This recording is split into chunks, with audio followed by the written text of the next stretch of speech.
All right, one last look at your traffic and weather for your ride in on this Monday morning.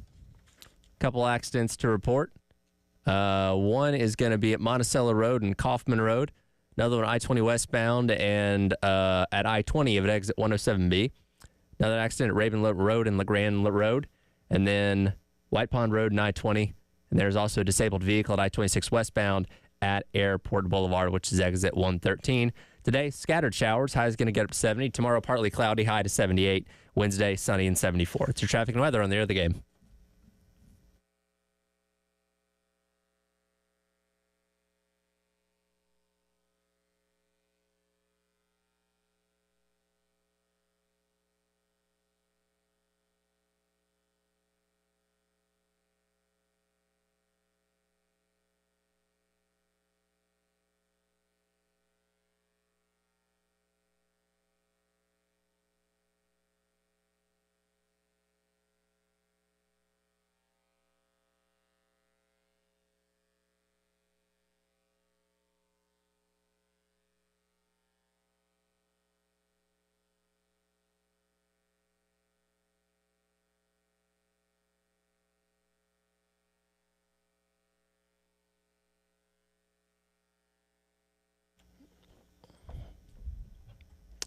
Nine o'clock on your Monday morning. Welcome in. It is the Extra Point. Tyler Head back here in the Herndon Chevrolet Studios in Columbia, South Carolina. Jack Veltri joining us from, I'll say parts unknown. I know where you're at. You are still in Fayetteville, Arkansas. Unfortunately so. I wish we could have come in here and talked about fun things from the weekend. We'll dive into it, but boy, what an interesting weekend it was in the state of Arkansas for South Carolina. Interesting is one way to put it. That was I mean, there's so many ways you could describe it. It was a collapse. It was a meltdown. It was a disaster.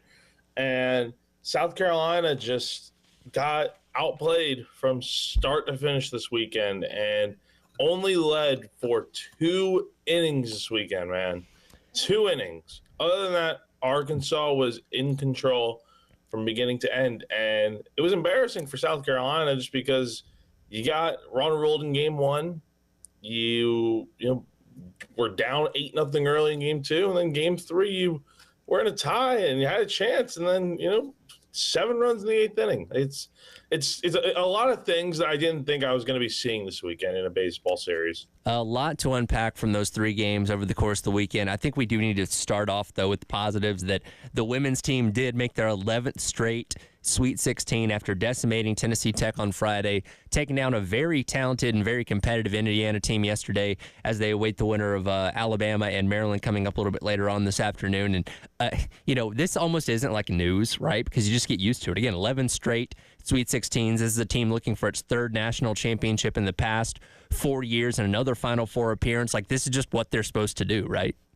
Oh, yeah, totally. And also shout out to softball for picking up I know they didn't sweep, but they picked up a series win over Texas Tech, a top 15 team. So another big win for softball there. But yeah, man, women's basketball just continues to power through. And obviously yesterday was not pretty by any means. You only won by 11, but hey, you're moving on, and doesn't matter how much you win by in March, man. Just survive in advance, as they might say. Well, I think that shows you the standard of what the basketball is here. Is that if you only won by 11, you were down by a point at halftime. What's wrong with you? That wasn't a clean game. Like, that's how high of a pedestal we put this team on. We expect them to just go out there and throttle every single opponent. And the deeper you get into this tournament, obviously the tougher it's going to get. Again, you're going to take on either a very good Bama or a very good Maryland team coming up later on this week in the Sweet 16, onto the Elite 8, and then the Final Four, and hopefully a national championship game as well as it continues to get tougher. But again, we just expect them to go out there and beat everybody by 40 points, right? I like what Raven Johnson had to say. I saw a clip on Twitter yesterday about, everyone talks about how, including me included, honestly, how, if South Carolina matches up with a team like UCLA that has a really good big, right? Like Lauren Betts or a team like that, because they don't have Camila Cardoso or Ashlyn Watkins out there. And, she heard Indiana talking a little bit about that yesterday and whatnot. And they go out there and play super, super well, regardless of who's on the floor. That's basically what she had to say. And it doesn't matter who's out there. They're going to get the job done. And that's what we're seeing with South Carolina. They've been here before, and they're going to win regardless of circumstance. Yeah, and again, they'll move on to the Sweet 16 coming up later on this week. That'll be out there in Birmingham. Again, waiting the winner of Alabama and Maryland coming up later on tonight. Okay, let's rip the Band-Aid off. Let's talk some baseball, whether we want to or not, after our 9 a.m. Sandstorm pick-me-up. Time to get hyped. Here's your 9 a.m. Sandstorm. Sponsored by George Sink Injury Lawyers. Just call all nines.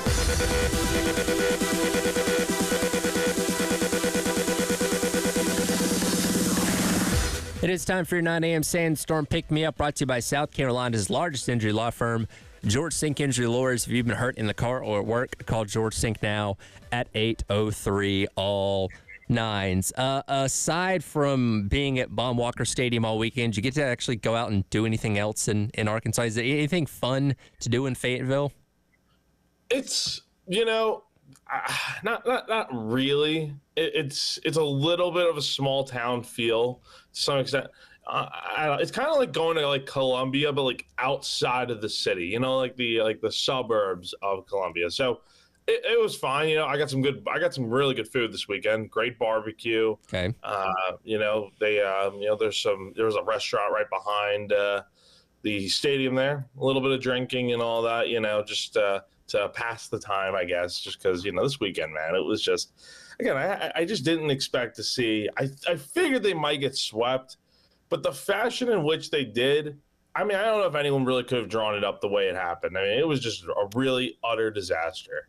I think if you want to kind of sum it up the best way, if you took all the runs that South Carolina scored the entire weekend, which was 9, it would not have been enough to beat Arkansas in any of the games that they played, because they surrendered 12, 12, and 11 to get outscored over the weekend 35-9. It was just like, how does this even happen? How does a team give up 35 runs in a weekend? And I'll tell you exactly how, honestly, Tyler.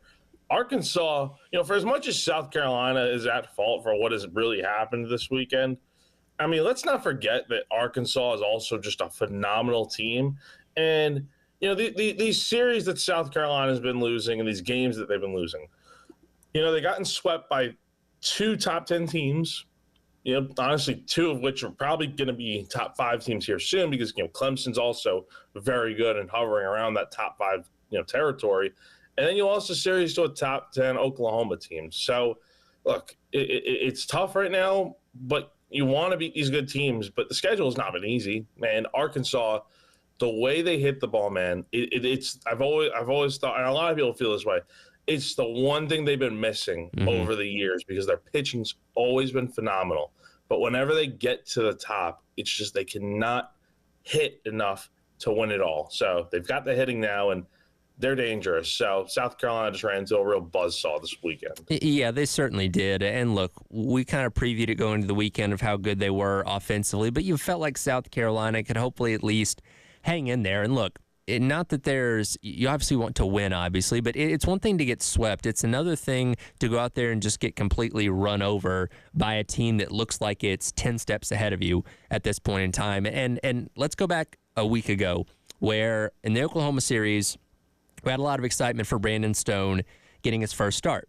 And he goes out there. Obviously, the first inning doesn't go well, and we now know Maneri's brought up many times that he didn't get his full allotment of warm-up pitches or whatever. And after that, he settled in and did okay for the most part when you kind of break down the numbers. And on Friday night, I'm assuming you were there. Did he get his full allotment of warm-up pitches before the first inning on Friday night?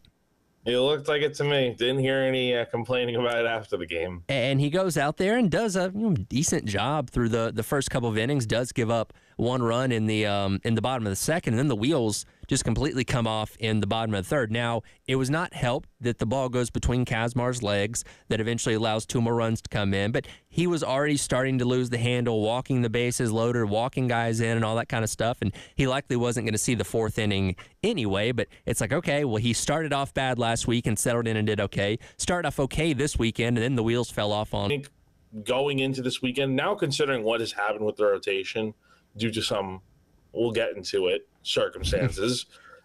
Just the most insane circumstances. When I heard this, my jaw quite literally dropped, and I was just like, holy smokes, man! You can't make this up. I would probably move Stone back to the bullpen, though. I know. Paul had told me that the other day that it's something that could happen just because he might think Brandon's better out of the bullpen, and clearly he is. And I think you have the perfect opportunity to do that now because, man, Tennessee is going to be a very tough team to pitch to, and it could be exactly like this Arkansas series. You need to give yourself the best chance to win, and I think you do that by moving Brandon to the bullpen. Yeah, and I also wonder, because we talked about this a lot, pitchers are head cases, right? And if your psyche gets messed up as a pitcher, it can be hard to recover from that. I think about back in 2019 when Mike Foltynewicz pitched the wild card game for the Braves, and he got shelled in the first inning. He was never the same after that. Like, that affected him going forward for how bad he pitched in that game. So Brandon Stone, who, again, was pretty lights out in the bullpen for whatever reason, is not performing well in this starting role. You don't want to get so far down the road it damages him to where if you try and put him back in the bullpen later, that he's not the same guy that he was. No, yeah, definitely. Like, again, you really have to be careful with this stuff, and I think he'll be fine eventually here. But putting him in the bullpen, I think, is just the move for the long term. And, maybe, honestly, man, maybe you move him into this midweek spot where he's starting the midweek games and he gets comfortable pitching against these other teams that I think he could do well against. And then like Paul said, it's nice to have a fourth starter for the SEC tournament and the NCAA tournament and stuff if you get there. Like, you're going to have to really, adjust here and figure things out. And I think the perfect time to do so is now because, again, you have a really tough end of the month series coming up here this weekend. Well, regardless of how good or bad your pitching is, getting run ruled in a conference game is just downright unacceptable. That is something that should never happen. It's been 2 years since it has happened to South Carolina. When you're playing in this league, whether you're the best team or not, there is no reality where you should be getting run ruled in 7 innings. Absolutely not. Like, the last time it happened was just about 2 years ago against Mississippi State. I mean, point blank, it's embarrassing, man. Like, the way in which they lost that game too, like, you knew it might be coming at some point, given that Arkansas was already up by plenty. Like, they were up 7-0 within the first 4 innings, and then the game was already over by that point, and then just the walk-off home run. I'm just like, I didn't even get to finish my story while up in the press box. Like, I had to scurry down to the field, man. It's just like what is going on here? Like, did they even get off the plane? Like, what happened? Because that game on Friday, man, that was just awful, and I think that was probably their worst game of the series. Yeah, and we'll get to some of the Maneri sound coming up in a second, but when you look at the 3 losses you had to Clemson, okay, those... Man, there are still so many tough series coming up. And the good news for South Carolina is they've won the games that they're supposed to win. But, man, they're 1-8 now against top 10 teams. Something's got to give, and you got to figure out why you're not winning these games. We'll get into more of that. Let's hear from Coach Maneri coming up next. They're back in action tomorrow against yet another ranked team as they take on North Carolina up in Charlotte. That game will start at 7 o'clock. Pregame coverage at 6:45 here on the game in Columbia and 100.3 the game out in Myrtle Beach. It is the Extra Point. Tyler Ed and Jack Belcher along with you on your Monday here on the game.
He was in the left field bullpen during batting practice working on some pitching drills, and one of our batters hit a ball over the fence, and he didn't know it was coming and hit him in the head.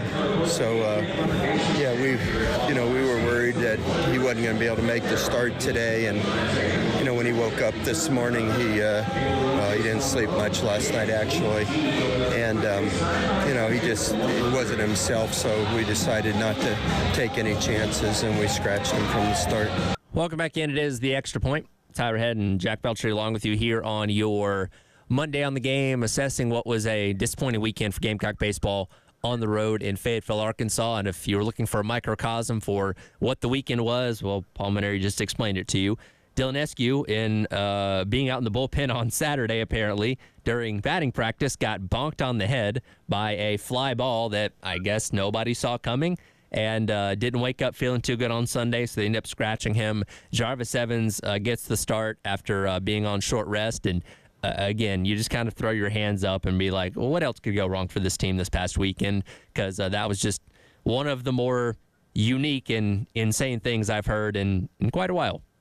I was telling you off air, man. I'll break down how I kind of found out. I didn't even realize SQ wasn't starting because I usually look at the lineup that they post or whatever, and I just I do a quick little tweet about what changed and whatnot, and I just didn't even think anything about the starting pitching. Then I see a comment on my Twitter, and I'm like, hold on, what? SQ's not starting? I'm like, what?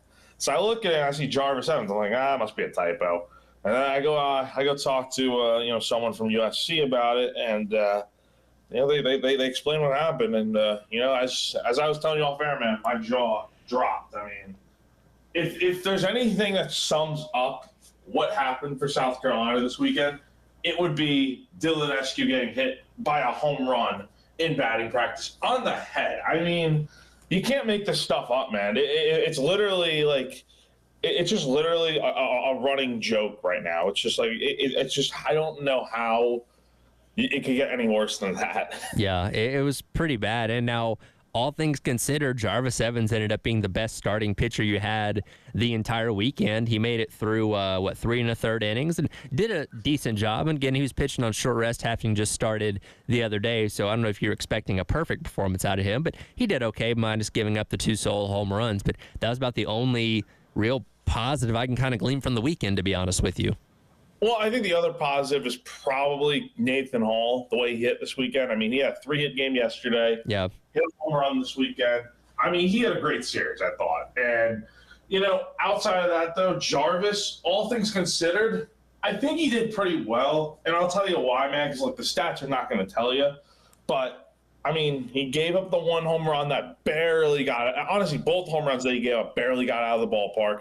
And Nathan Hall had a chance to rob the first one, and it fell just a little bit out of his reach.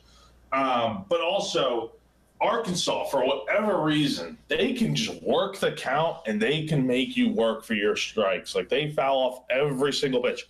There was literally a 12-pitch at-bat followed by, I think, a 10-pitch at-bat, and it ended up in a 43-pitch third inning. Yep. So if he didn't have to throw that many pitches, I think he could have gotten through 5 for South Carolina potentially, but, man, it's just Arkansas really made him work for his outs, and that's kind of why he only went 3 innings, because I thought he pitched fine otherwise. Yeah, and look, he left the team in a position it was tied when he left the game, at the beginning of the 4th inning, and he put him in a position to be competitive and try and win the game, and game was, knotted up 4-4 going into the 8th inning, and that's where the wheels just once again kind of completely came off after Sweeney got in there, ends up giving up a home run and eventually another one with a grand slam as well, and then the game was over with 3 home runs. Actually, he gave up 3 home runs in that 8th inning. I forgot about the last one, and again, it ends up being another lopsided score, 11-4.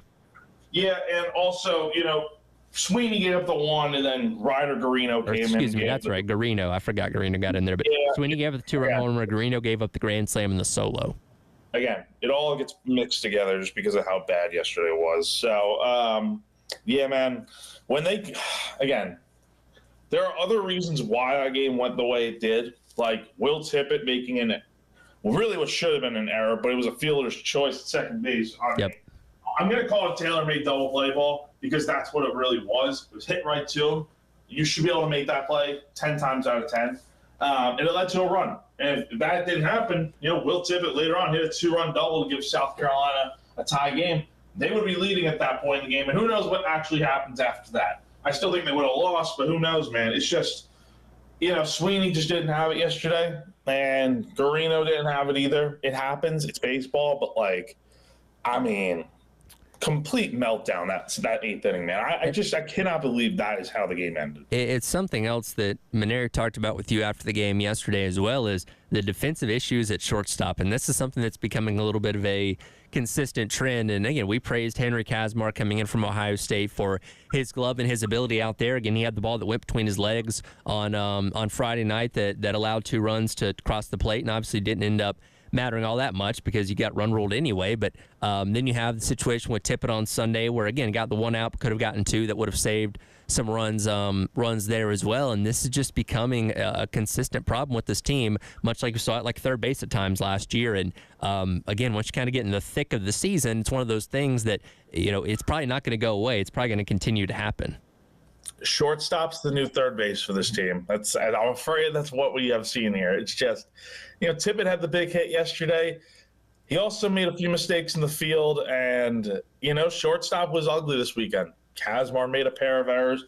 He got picked off on Friday. I mean, what more can you say? Just a really, really bad weekend, and honestly, man, I don't know what you're going to do moving forward. He had a rough enough game on Friday where Maneri, after the game, said, I could just see it in his eyes. I needed to take him out because he was down on himself. And, I understand that, but again, you're playing high-level baseball. You got to be able to shake those things off and move on to the next inning or the next at-bat or whatever. So a lot of concern defensively that we didn't think we were going to be having.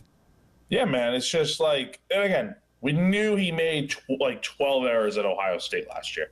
We knew that. We knew it was going to be perfect. It hasn't been this year. But the fashion in which those errors were made, just the ball goes right through your legs, man.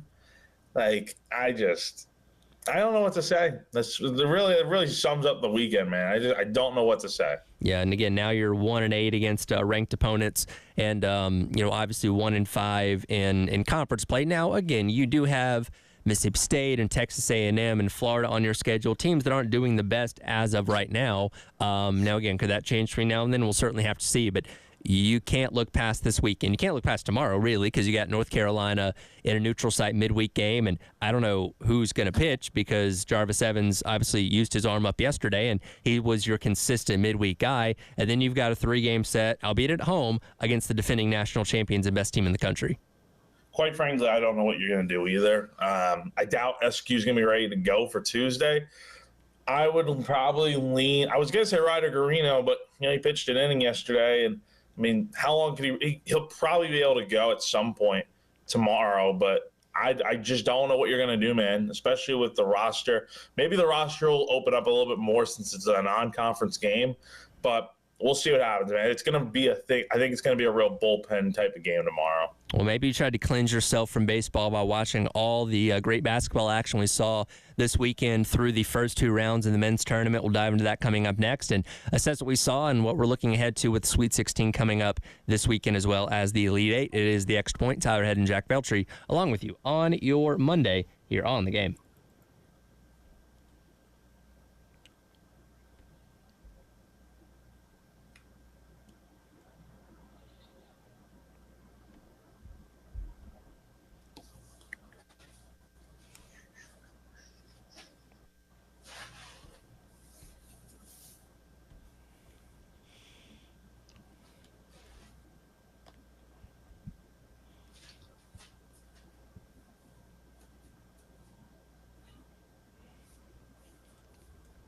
Tyler Ed here once again telling you about our friends over at Canty Foundation Specialist. I'm looking at my weather app as of right now.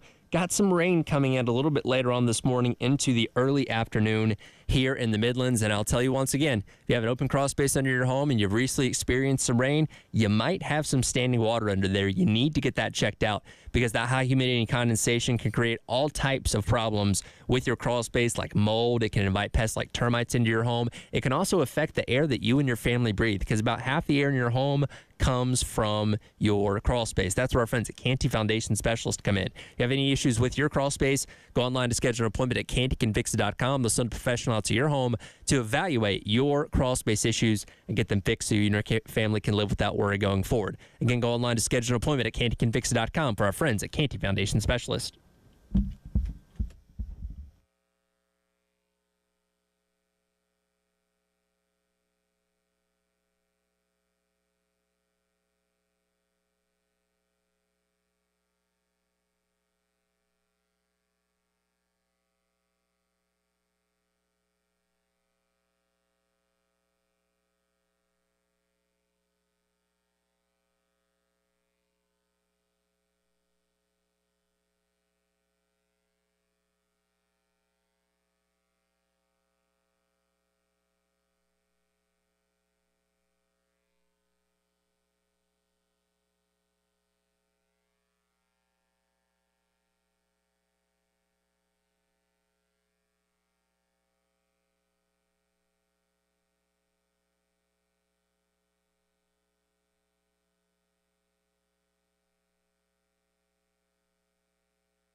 Very proud of my team.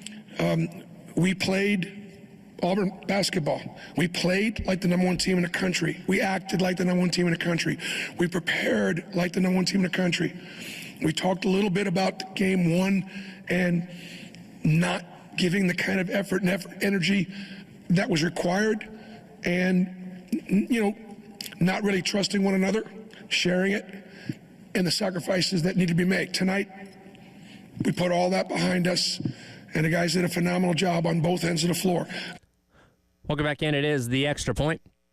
Tyrod and Jack Beltry along with you here on your Monday on the Game, recapping what was a very busy weekend, especially on the hardwood. That was the voice of Bruce Pearl, head coach for Auburn men's basketball, as his team held off a feisty Creighton team on Saturday to advance past the second round. First time since that Final Four run back in 2019, by the way, that his Auburn team has been able to get out of the second round. And again, like you said, they're playing Auburn basketball, playing like the number one team in the country, and right now looking very hard to beat.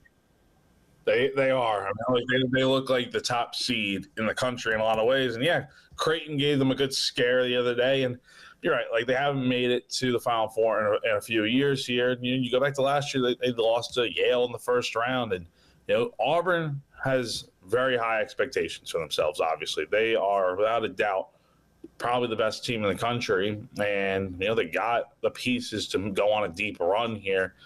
You're having a tough Michigan team coming up next week or this upcoming week, and that will be a real challenge without question. But so far, so good for Auburn, especially beating Creighton. And you got a really good performance from Pettiford the other day, and what more can you say?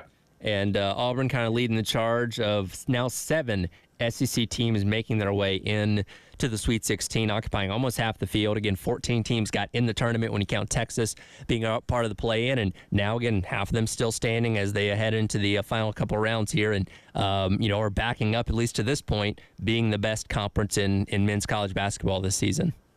I'd have to say, I think job well done by the SEC to get this many teams into the Sweet 16, because there were a bunch that were dropping like flies kind of over the last few days. You had Texas, obviously, in the first 4. You had Vanderbilt, other programs like that. And you have a few that are going on nice little runs here. Arkansas, mainly, going to the Sweet 16 after beating St. John's in a real classic the other day against Rick Pitino in the Coach Cal Pitino battle. And now you got, you are in good position for a Final Four that may feature 2 SEC teams. And some of them are going to get eliminated because you got Kentucky and Tennessee playing in the Sweet 16, I think on Friday, and we'll see what happens there. But a lot to be excited about if you're an SEC fan watching some basketball next weekend or this weekend. So Peter Burns of the SEC Network, I thought he laid it out pretty well, and he tweeted this again over the weekend. He said before the tournament, to deem this year to be successful for the SEC, he said you need at least 6 teams in the Sweet 16. Check, you got 7 in. You need at least 3 of those teams to make it to the Elite 8. Like you said, you're going to at least get 1 of those in there. 2 teams in the Final Four, and then at least 1 in the national championship game. So going off of that metric, which I agree is a pretty good litmus test for the success of the conference this year, I think you're well on your way to that being the case. And I said before, you need to at least get 1 team in the national championship, because you haven't played for that in over a decade at this point. Obviously, I haven't won the thing since Kentucky did back in 2012. And as of right now, if these teams continue to play this way, you seem to be well on your way to that. I think we're going to get to a point where we do see that be the case. I mean, I think Auburn, all things considered, if they can get past Michigan, I think they're in a very good position to do so. But how about Alabama? Alabama's been playing very good basketball. They just beat St. Mary's yesterday. They had a tough game against Robert Morris the other day, but they still scored 90 points to win that game. And Florida's playing very well. I mean, there's a lot of games that could have gone another way, but they won. Florida beat a tough UConn team, the defending champs, 2-time champs. Arkansas's got a really tough battle with Texas Tech coming up, but I really like the SEC's chances to at least get, they got 7 teams in right now. I will say, one of them is going to be out. I would say probably 4 of them can get to the Elite 8, and then you go from there. Do you have a favorite game of the tournament so far? I think the buzzer beater yesterday in the Maryland game against Colorado State, even though I know people are going to say that was a travel, but they're not going to call it in that situation. If you're going to cry about that stuff, that's fine and all. He took 3 steps, mind you, which is allowed, but also you're not calling a travel in that spot. So just stop it. Don't do that. Yeah. I would have to go the Florida UConn game from yesterday. Just 2 really good programs, just kind of throwing haymakers the entire time, back and forth, tight game all the way down to the end, which is from and I didn't really have a rooting interest either way. which is kind of a fun game to watch. Again, two really good programs going at it like that, and Dan Hurley crashing out after the game was kind of funny, though. He is just he's ridiculous, man. It's just like all the excuses and stuff. And, I hear his little comment yesterday after the game talking about how he wanted to go throw out first pitches or do all this stuff after you win a national championship. Now he can have a normal summer. Like, man, like just the way he's so condescending kind of with the way he just talks. He is, but I love it for college basketball because he is such an easy guy to hate. And I get, if you're a UConn fan, you probably love the guy. And maybe if you're UConn, maybe you're mildly annoyed by him as well. But the fact that, because we're in such a era across all sports now where coaches are so cookie cutter, and you can almost guess what they're going to say in press conferences. When you still have a Dan Hurley, when you still have a Rick Pitino, when you still have those guys that can be a little bit out there and you never kind of know what's going to come out of their mouth, I appreciate that. And Dan Hurley is a very easy guy to dislike. So watching them lose their first conference game in 3 years, tournament game in 3 years, and having the expected reaction to that, it's entertaining. And I think it makes the game even more fun. You need the storylines and the characters to make March Madness is what it is. Because the one thing you don't have this year are the crazy, crazy upsets. Like no 13 through 16 seed won a game this weekend. Nope. 12 seeds have done decent this weekend. But outside of that, man, like Arkansas is your Cinderella, if you want to call them that right now, I would say. So it's going to be interesting to see what happens next. But the good news is, your top teams are in the tournament still. Yeah. So you're going to get competitive basketball games. And I like to see, Cinderella runs happen and stuff, but I also don't like to see those Cinderella teams get blown out by, a top dog by like 20 points in the Elite Eight. That's kind of the trade-off. And I agree that the first two rounds have felt kind of weird compared to years past where we haven't had the shocking upsets, the 13 or the 14 going on and beating a top team or anything crazy like that. But the trade-off is you can either have a chaotic first two rounds, which makes the last couple of rounds as you get in the Sweet 16, Elite 8, and Final Four not as good because you're going to have some mismatches there, or you can have a more tame first couple rounds, and that way you still have your heavy hitters, the Houstons, the Auburns, the Floridas still standing as you get into these final couple rounds where you're likely going to get a very good Final Four and hopefully a fun national championship game as well. Yeah, and I've heard people say that, like, NIL has kind of ruined the tournament and stuff, but, like, I don't believe that necessarily. To some extent, yeah, because you're always taking good players from, mid-major programs and stuff. However, NIL has been around for a few years now, and it wasn't an issue last year or the year before when you have all these major upsets and stuff. It's just one of those years, man, where college basketball, the top teams are really, really good, and they're not losing these games like they have been in the past. I feel like NIL is kind of one of those things that you can mold to fit whatever you want it to, right? So, okay, well, the tournament's not fun this year. It's got to be because it's NIL. And I'm not saying that's not the case, but it's so, I guess, almost universal in the ways that you can use it to where you can say, okay, well, we can just attach that to saying, okay, well, that's why this tournament isn't as fun this year. We're not having these crazy upsets or anything like that. And I do think that's true to a degree, but I don't think it's the only reason. I think that just for this year, at least, most of the better teams are winning the games. Exactly. Like, again, I was kind of shocked to see all the top four seeds in each side of the bracket won their games. Like, that stuff that usually does not happen. You usually get a 2 losing to a 15, all that sort of craziness. But I still think it's been a fun tournament so far and some really good games. I just think people want a little bit more action, like what we saw yesterday at the buzzer beater. Yeah, so we'll see what happens. Again, Sweet 16 Elite 8 coming up this weekend and setting the table for the Final Four coming up the weekend after that. Speaking of basketball, some movement on the men's side of things with some players entering the transfer portal. With that coming up next to wrap up hour number 1 of The Extra Point. Quick reminder, this Friday, Charwood Golf Club, West Columbia. We're going to be hanging out for the 107.5 The Game Spring Golf Classic, partnership with the Lexington County Gamecock Club. If you want to sign up, secure your foursome at 803-755-2000. Going to have the par 5 golf ball cannon back out there again. Also going to be giving away baseball and football season tickets to 2 lucky winners. And Basketball Hall of Famer and former Gamecock great Alex English will be our special guest hanging out there as well. It is The Extra Point. Tyler and Jack Beltry on your Monday here on The Game.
And welcome back in. Extra Point. Tyrod and Jack Beltry along with you here on your Monday. We'll let Jack run and catch a flight here in just a couple minutes. But since we're talking about basketball, got some movement this past weekend from Gamecock men's basketball as the transfer portal officially opens up today. Jack, we did learn over the weekend. Before the weekend, we learned about Austin Hero, but Zach Davis as well as Arden Conyers are all entering the transfer portal now. Yeah, and I also saw, I don't know how I missed it. It came on my Instagram. It's from 3 days ago that Weston Cogshill as well is not entering the portal, but it just sounds like he's done playing basketball, like retiring, I guess, if you will. Okay. So, I mean, it doesn't really matter too much in the grand scheme of things since he was a walk-on, but still, it's another roster spot opened up. And, yeah, you have 4 guards leaving now, and, I think it's honestly probably for the best because when you go 2-16 in the SEC and you have a last place finish after going from 26 wins to 12 wins this year, something obviously was wrong, and you got to make as many changes as you can. And you kind of wondered because Coach Paris said this when their season came to an end after losing to Arkansas in the SEC tournament that, as you would expect, they're going to have these sit downs and kind of have a talk about where everybody stands and their place on the team going forward and all this kind of stuff. And I wonder how much of this is from a guy like Austin Hero. Like, I get it. He hasn't really played much in 2 years and is probably seeking an opportunity to find more playing time. But, like, Zach Davis played a lot. Arden Conyers had played plenty. Like, he was being a featured guy coming off the bench and was important to the team at quite a few times this year. How much of this is, well, I don't want to be here anymore, or how much of it is Coach Paris not thinking he can use these guys anymore? I think it's a mixture of both. I think these guys like being here, no doubt, but also look at it from the perspective of Austin Hero didn't really play at all at South Carolina. That the writing was always on the wall, I think, this season that if he wasn't going to play much, he was eventually going to move on and try to find – because you want to play at the end of the day. And I think he's better off maybe going to somewhere where he could play. You wish him well. Zach Davis took a step back this year, no doubt about it. He may have averaged more points, but numbers are deceiving. He just had really, really off-shooting performances for the better part of most of the season. Well, and then his defense was not the same as it was last year. I was going to say, he might go out there and get you 12 or 15 points, but he'd also turn the ball over 6 times. And the next day, he might have 0 points. Like, he has a bunch this season. So it was never consistent this year from him. And when his defense wasn't what it was 2 seasons ago now, you got to cut your losses and move on. Like, something's obviously wrong at the nucleus of the situation, and you need better players. It's plain and simple as that. And Arden Conyers, I was a little surprised to see him transfer. But then again, like, was he ever really, like, that good to where it's like, oh, man, we got to keep this guy? No. Like, I think you're okay with losing him because he can hit the occasional three-pointer, but he was never, like, insane. He never had, like, this crazy game. I think you looked at him as somebody that you could potentially develop to get better. And again, knowing that this team is going to have a lot of turnover this offseason, maybe he's somebody that could have slid into a more featured role next year and done good for another offseason. But I agree with you. It's not the world isn't crashing down that he's leaving necessarily, but it's just what I think is probably going to be maybe a couple more names jumping in the transfer portal here in the next couple of days is, I don't want to call it a purge of the roster, but really kind of resetting everything this offseason is probably a good thing for this team. Change is good, man. They got to make as much as they can because the roster they have right now, it should not and will not look the same going into next year. Find as many different guys as you can, and if it works out, it works out. If not, it is what it is. I mean, you cannot even think about running it back with this same group next year. And I'm glad to see – we'll see what happens with Colin Murray-Boyles, but it looks like this roster will look much, much different next year. Is there another name that you would put at the top of your list as somebody that you think might jump in the portal in the next couple of days? From South Carolina? Yeah. I don't know, because I feel like they've kind of like had the guys leave in the portal that they already knew were going to leave. Cam Scott's one that I'm interested to see if he even will tempt it, think about it, because I know he didn't play much this year, but he's also has a nice NIL deal, I'm sure, and he's in his hometown and stuff.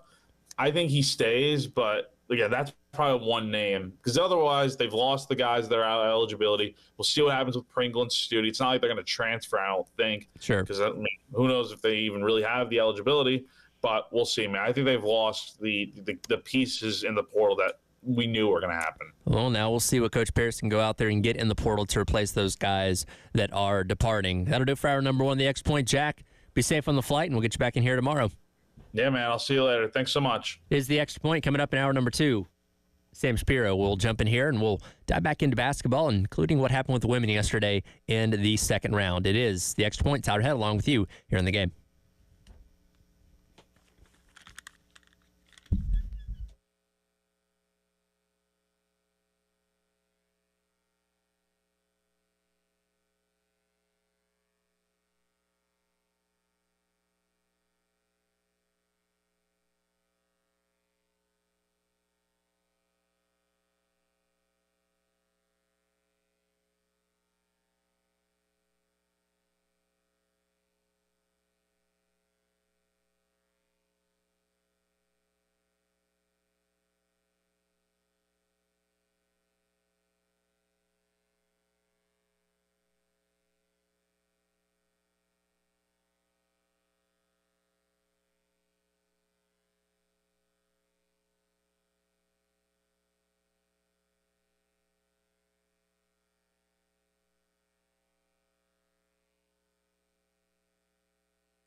10 o'clock, welcome back in. Hour number 2, it is the Extra Point.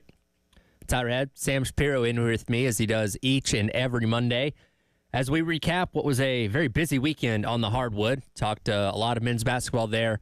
Last couple minutes with Jack Veltri, and as we kind of led the show off with last hour, women's basketball doing exactly what you expect them to do for the 11th straight year, making it to the Sweet 16 by defeating Tennessee Tech in the first round, and then Indiana yesterday at Colonial Life Arena. Definitely dividing and conquering, Tyler, and no surprise, especially with that 60-point win on Friday.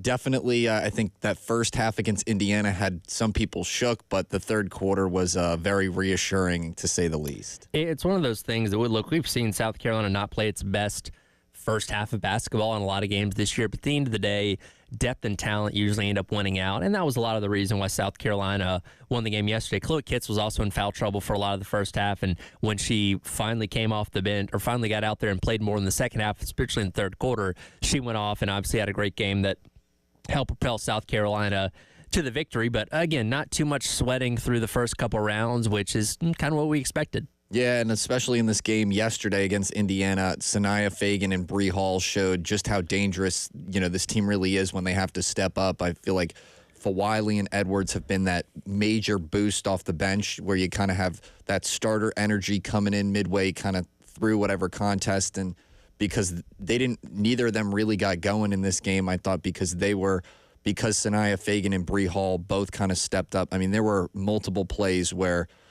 Fagan was looked like she was trying to box out or was going to go run to the corner, and then she'd totally go backdoor and have an easy layup. So I think just those kind of plays helped Carolina stay in this game, and it really boosted, morale going through the third quarter, getting those easy buckets. Yeah, and again, we kind of know what to expect with this team, and I'm trying to bring up the comparison here to see what the difference was. As you would expect, 19 bench points for South Carolina compared to 4 for Indiana, and it's actually kind of low on the bench points era for South Carolina compared to a lot of teams they play this year. But at the end of the day, the depth and the talent end up winning out, and I know there was maybe some concern because they were down at halftime, and the 3 games they've lost this year, they were down at halftime in all those. But again, they click it into gear, dominate the third quarter, and then end up pulling away down the stretch of the second half, and again punching their ticket to yet another Sweet 16. And I think that also speaks volumes to this Carolina team, just how hard they are to beat and how good they are pretty much on any given day, just because of that depth. I mean, when you kind of look at the box score with Indiana, they only had their 4 main starters kind of in double figures, and that's kind of really all that really was to it. I mean, don't get me wrong, they were hitting crazy 3-pointers basically throughout the entire game, but that was really what kept them in it, especially when Fagan and Hall kind of had to step up. Yeah, and look, we've talked about the story of this team throughout the year, that they are not one superstar player surrounded by a lot of good players like maybe they've been in years past. Some games it's this handful of players to step up. Another game it's this handful of players to step up. And that's just kind of the mold that they've created, where you can take away the good player from last game. Well, somebody else is going to step into that role and end up hurting you in the next one. And again, in a tournament like this, you certainly like to see that. And again, just another strong outing this weekend. And it's definitely a team ball over with this team in general, but I would say the glue that's really been holding this squad together is without a doubt been Chloe Kitts. I mean, just crashing the boards offensively and defensively, and she could score pretty much from anywhere. She can shoot outside if she has to, but I mean, if you force her to take a shot within that 3-point line, she's going to make it from anywhere. If you're playing a game of horse, you're probably going to lose. Yeah, double-double yesterday, 10 points and 11 rebounds. She even got a 3-pointer there, which is something that she does not hit all that often, but she was feeling herself yesterday, and obviously good to see is, again, it feels like she's been around forever. I know it's been like 2.5 seasons because she kind of came through, halfway through as an early enrollee a couple years ago, but you're seeing kind of that veteran presence of her. And again, as you get into the tournament, we kind of wonder, okay, is it going to be Fulwiley? Is it going to be Tessa? Is it going to be Kitts? Who's going to kind of step up? You're really kind of seeing Kitts being the one that's helping lead the way right now. Yeah, and that also might be, kind of what you were mentioning earlier, just being there for such a long time. She's played with a lot of, different casts, a lot of different, versions of the South Carolina team. And now, quite honestly, she's been there pretty much longer than anybody else. So now I think she kind of knows, the direction this team needs to go in and what they really need to do to win those big games. So I guess, having that experience has definitely been, great, especially for this cast. Oh, one of the true stars of yesterday, though, was Tahina Paopao in that 64-53 win over Indiana, where her defense really went out there and shined. Coach Staley, after the game yesterday, talking about Paopao's defense. Powell's defense was great. It was executed to a T. That young lady, I don't want to butcher her last name. We just call her Shay. So O'Shea does a really good job going left. She is unconscious going left. She is super efficient. And Powell just sat on her left hand, forced her right. She did get, I think she got 12 points, but she would have gotten a lot more if she got into the flow of going left. So I thought she did a great job. We told her that in the locker room. And I'm happy that we're helping to complete Powell, because for the longest her reputation is she can just flat out shoot the ball. She's a consummate point guard, and I don't think her defense gets enough credit in the past 2 years that she's been with us, because it's gotten better and better and better, and then she had performances like she did today. And that's a really important point that she brings up, because when Paopao came to South Carolina from Oregon out of the transfer portal, a lot of the hype around her was with how she, like she said, shot the ball, particularly from three, because that team that lost to Iowa 2 years ago in the Final Four couldn't shoot from deep, which the famous clip of, Caitlin Clark shooing off Raven Johnson saying, go ahead, try and shoot threes. I know you can't. And Don Staley said, okay, we got to get better there. Goes out and finds someone like Paopao in the transfer portal, and we've seen the team improve in that area. But she's right. Her defense has come along as well, and yesterday it was on full display with 4 blocks as well as 2 steals in that game as well, and it felt like she blocked about 20 shots, to be honest with you. But, having a player like that who had this offensive prowess come into form as a defensive player, again, only makes this team that much better. Yeah, two-way ball, when you have a skill set like that on both sides of the ball, it can make you an invaluable player. And because she had that hype, or she's really had that hype offensively, here in South Carolina as well, seeing her make those big pickpocket plays, especially in that third quarter, I would say highly contributed to why they, kind of shut the barn doors on, Indiana's hopes of, really kind of pulling away with this game. And so, it was nice to kind of see Paopao at least defensively, giving the Gamecocks at least more of an advantage and at least stepping up on that front. Because like you were saying, we know what she can do offensively, but sure, I think defensively, Indiana was not necessarily ready for that. Yeah, and again, they will now head to Sweet 16 in Birmingham, waiting the winner of Alabama and Maryland coming up a little bit later on this afternoon, and that wraps up this year's games at Colonial Life Arena. Unfortunately, your home winning streak, the long one, did come to an end with Connecticut just a couple of months ago now, but once again, or I guess last month, but once again, for the most part, another dominant stretch of home games, capping off with 2 tournament wins there once again this past weekend. Yeah, it definitely, if you were at Colonial Life Arena in the last 2 years, you probably weren't angry or upset very much at all in the arena. If you were at that UConn game, you might have been, but it seems like it's probably going to be all smiles there again, maybe next year as well. But I wouldn't have been surprised over the last 2 years, too. Going 16-1 at home again this year, as much as I love the men's tournament and all the neutral site stuff, there is something neat that the women's tournament allows those first couple of rounds to be played at home venues. So you can play at South Carolina, you can play at Notre Dame, you can play at Texas, you can play at Southern Cal, whatever it may be, and it gives you an advantage, right? Because in the men's tournament, which we'll get into coming up here in a minute, there's no advantage to being a top seed minus the draw that you get of taking on a lower seed. But when you're on a neutral floor at an arena that's 300 miles away from where your school's at, yeah, you got fans that travel, but you don't have any built-in advantage. For South Carolina, not only are you the number 1 overall seed, and you get to take on a 16 in the first round and an 8 or 9 in the second round, they have to come into your barn, and they have to play you where you're comfortable, where you're used to where everything's at, where you have the majority of the fans. I love the fact that the women's game has that. I was going to say Indiana, considering they were playing at CLA and they kept it that close, for the entire game. I mean, I was just thinking like, oh my goodness, that's got to be a really tough environment, walking into like a UNLV or a Duke from like, the 90s of women's basketball now, walking into a juggernaut, or like a UConn from, years prior, walking into a powerhouse like that. You got to be at least a little bit intimidated, and having to play on a field like that, and I understand why Tennessee Tech got blown out by 60, not because they're a 16 seed, but having to play against a team as talented as the Gamecocks in an environment like that definitely doesn't help.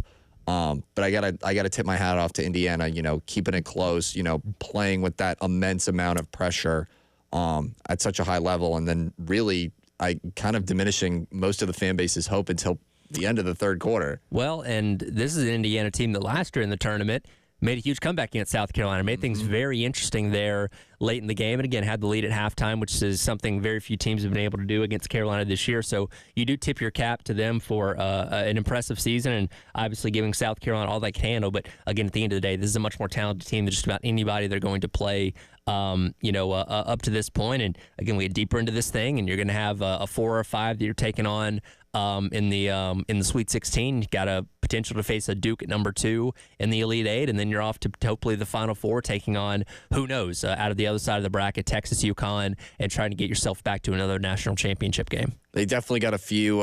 It's definitely not completely smooth sailing, I would say, all the way to the Natty just yet. Because they have at least either a USC, a UCLA, or a UConn waiting for them. Well, and that's the funny thing about just how good this program's been for so long, that it's like, yeah, you're supposed to be here, right? Again, 11 straight Sweet 16s. If they would have gotten bounced yesterday by Indiana, a shock of the century, it would have felt like. Because, again, that's not supposed to happen. You can almost get kind of spoiled in that, right?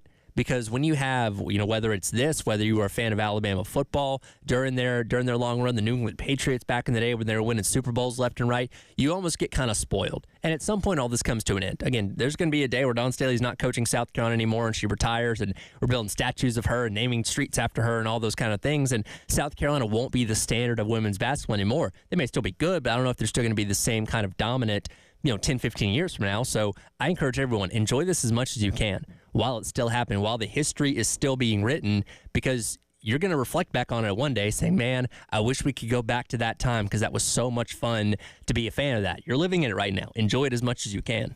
Yeah, that's what I'm saying. At least in 2018, you could say the same case for Clemson fans. I mean, they definitely thought it was they probably thought it was going to be lasting at least until now. And they're still a great football team, but it's not it's not definitely what it used to be. And you see with the losses that you had this year to UCLA, to UConn, to Texas, everybody's catching up.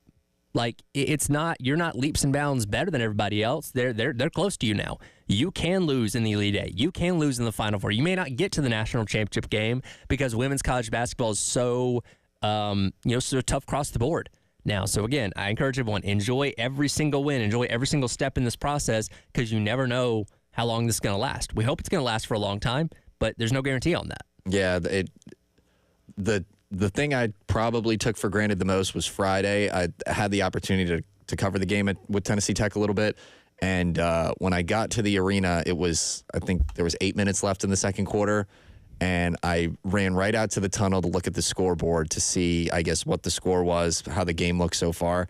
And we're already up by 12 points. I just kind of thought it was funny, and I went, oh, so this game is already over, huh? Yeah. It's pretty much how it goes. And again, that's standard of what we expect around here. And again, good to see them make yet another Sweet 16. We'll hear from Dawn Staley a little bit coming up next, as well as looking around the rest of the women's bracket and how things have gone so far through most of the first 2 rounds. Still got some games going on today as well. It is the Extra Point. Tyler Head and Sam Shapiro along with you on your Monday here on The Game.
And welcome back in. It is the Extra Point.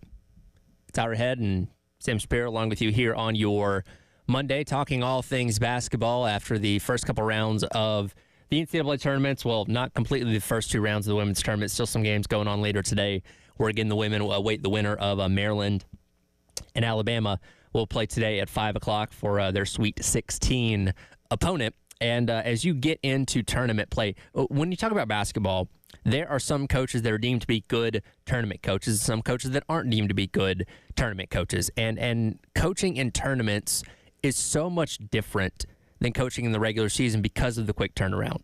In a normal season, regular season, you're playing a game on, Wednesday or Thursday, talking about the women here, then playing another game on like Sunday, right? So you got a couple of days, turn things around, obviously travel back and forth and all that kind of stuff. In tournament play, you get a day between. And sometimes you don't know your opponent until the next day or whatever, late in the day when you win your game. So the turnaround time is very short. And obviously you need not only a good coach, but a good staff around you to help when it comes to turning those kind of things around. That's something that Dawn Staley talked about yesterday post-game after beating Indiana, is how good they are at being prepared round to round and the job that her staff does.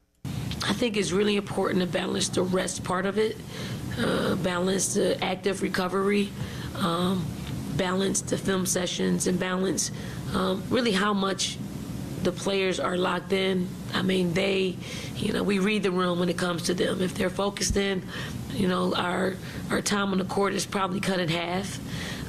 If they're not, we'll probably have more film sessions. I think we did one drill yesterday where we just went up and down. It was at the very beginning. It's a conditioning drill that we do every day before a game. And then everything else was just half court, just making sure that we're able to execute what we need to execute.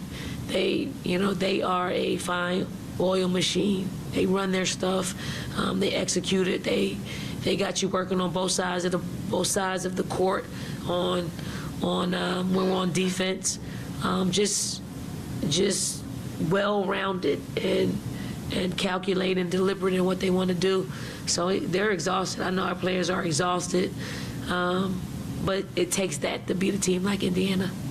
And obviously they're able to do that yesterday. And if you're talking about teams that are always going to be the best prepared, South Carolina is probably going to be at the top of your list. And there's something else to be said about being there and doing that before. Where, again, you've been in this situation for over a decade now going into the Sweet 16. You've made multiple Final Fours. You've obviously won national championships. This is routine for them. This is nothing new, nothing surprising. Yeah, it's definitely not a surprise. They know what works for them. I was thinking about this yesterday when I was watching them leave the hotel, just because we're at their home site. I was like, why wouldn't you, do everything you'd normally do at home? But I guess when you're on the road and you've done this so many times, you know what works, and kind of just recreating that, we're in tournament play, we're on the road kind of feel.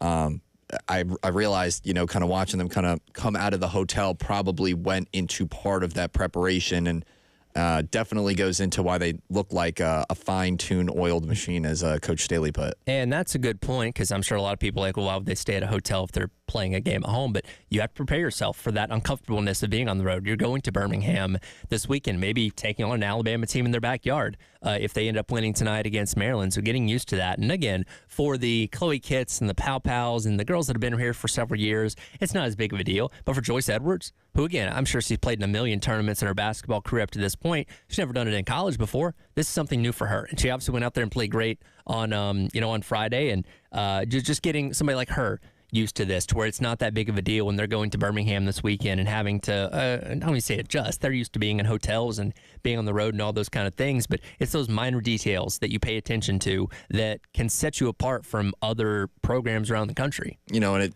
sets kind of the standard, I would say, going forward, so those players like, Kitts and Pow Pow can kind of, instill in players like, Joyce Edwards going forward. This is kind of the best way to prepare if you want to continue playing at this high level. I know Chloe Kitts and Joyce Edwards were teammates also on the Olympic team, back when I think they were both in high school, or Chloe might have been a little bit older. But I think just setting that standard early on, especially for, when new players, like Joyce Edwards kind of come in, kind of help set the standards for her to kind of be, like a Chloe Kitts piece, especially going forward, so that she's that supporting,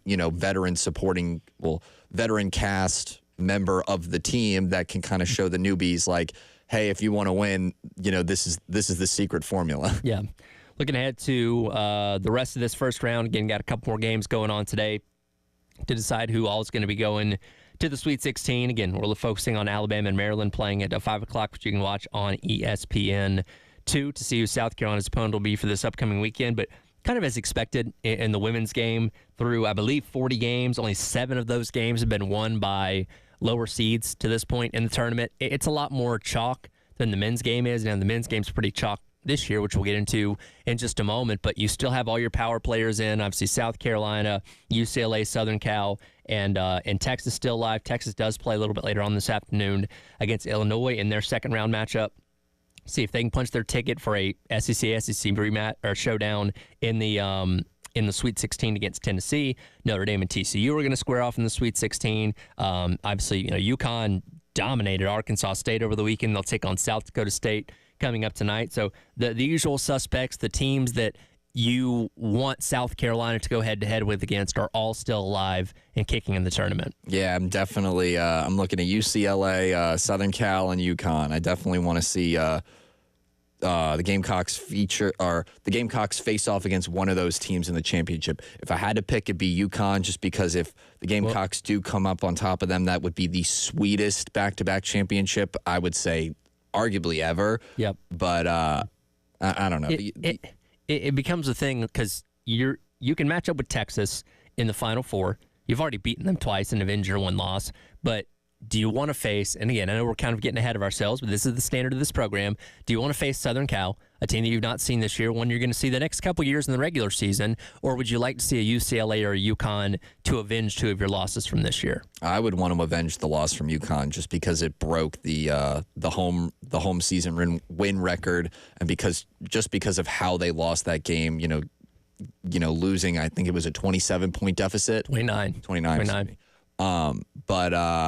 Yeah, I mean, if anything, they're going into that game with a chip on their shoulder, and I think that's really the only score they have to really, really, truly settle from this past season. I mean, the UCLA, the game they played against the Bruins, I think it was just they shot very well, and they couldn't get their shots to fall, so it was just kind of a timing on any given day type. They were just ready on that given day type of thing. So sure. I would want to see them beat UConn just because I think that loss stung more. Yeah, and again, a lot of basketball we played between now and then. Don't put the cart before the horse too much, because again, Sweet 16 is the next thing on tap with Alabama or Maryland, which we'll find out that opponent a little bit later on in the afternoon. We'll talk men's basketball and what's been the first couple of rounds of the tournament, and maybe the lack of chaos up to this point as the extra point rolls along. Tyler Head and Sam Shapiro along with you on your Monday here on The Game.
from the out of bounds to the freshman Queen, who's driving, floats it. Oh! Maryland on the right side of a buzzer beater with life into the Sweet 16.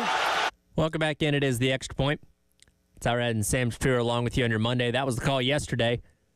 Derek Queen of Maryland making the buzzer beater to lift the Terrapins 72-71 past the 12-seed Colorado State Rams to punch Maryland a ticket into the Sweet 16. And for Who Sprung a Leak, brought to you by our friends over at American Leak Detection, it's going to go to Colorado State, a team that controlled a lot of this game yesterday, but at the final second, they gave up the shot to Derek Queen and are going home. And that three-pointer right before that game winner also could have been a dagger in its own right. So it's actually funny. My best friend from home went to Maryland, diehard Maryland fan, called me yesterday and, had his 30 seconds of fame on the phone. But he starts by going, do you know how many game winners we've had hit on us this year? Like 6. Yep. 6. So I was very happy he got his little 30 seconds of fame, especially, in a game like that, where, it actually, means a lot more than if it was just a regular season matchup. And Colorado State had a 7-point lead at halftime, and that was a game that whether you were watching or kind of following it at the top with the scores on, watching another game, you said, man, this looks like a chance for a 12 to get themselves back to the Sweet 16, and didn't end up happening. Again, they come up short, and kind of one of the few, I don't even know if you call them a Cinderella, that still had a chance to make a deep run here as a Maryland 4 seed advancing on through. And really through the first 2 rounds now, not a ton of crazy surprises. We had McNeese obviously take down Clemson the other day. But I mean, really like shocking upsets, not really. Yeah, it seems pretty quiet. I know McNeese, their run is over now. Purdue kind of booted them out a little bit, but I feel like there's a little more like I definitely agree. I think it's been pretty dry in terms of Cinderellas or upsets for the most part, besides this one Maryland shot. I mean, I think out of the 4 1 seeds and 2 seeds, I believe 7 of the 8, I think, are still alive. So if you went with the front runner route for your bracket, I would probably say you're feeling pretty good this morning compared to if you were, going through the analytics trying to decide which Cinderellas were going to make it. I know you were talking last week.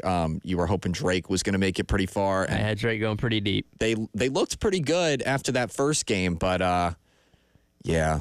No, I was hoping they were going to – me and a bunch of my buddies from the station, we were hoping they were going to pull through, and I heard one of my coworkers go, no, Drake lost. Yep. So we were pretty bummed about that too. Yeah, looking at it here, Arkansas is the only double-digit seed left alive after they took down St. John's on Saturday, which, by the way, I had St. John's in my national championship, so that just completely catered my bracket at that point. But that's not really like a Cinderella. That's not an upset. You know what I mean? Because obviously Calipari, his reputation speaks for itself, and Arkansas didn't have the best season, but seeing them play like this in a tournament isn't surprising. It's like watching, I've been calling them the Arkansas Wildcats for most of this tournament so far, but it's been nice seeing how I was really disappointed to see St. John's not go as far as they did. I know I'm a little biased because of New York ties, but I can't remember the last time I've seen St. John's play at a high level like this. So it was disappointing to see them.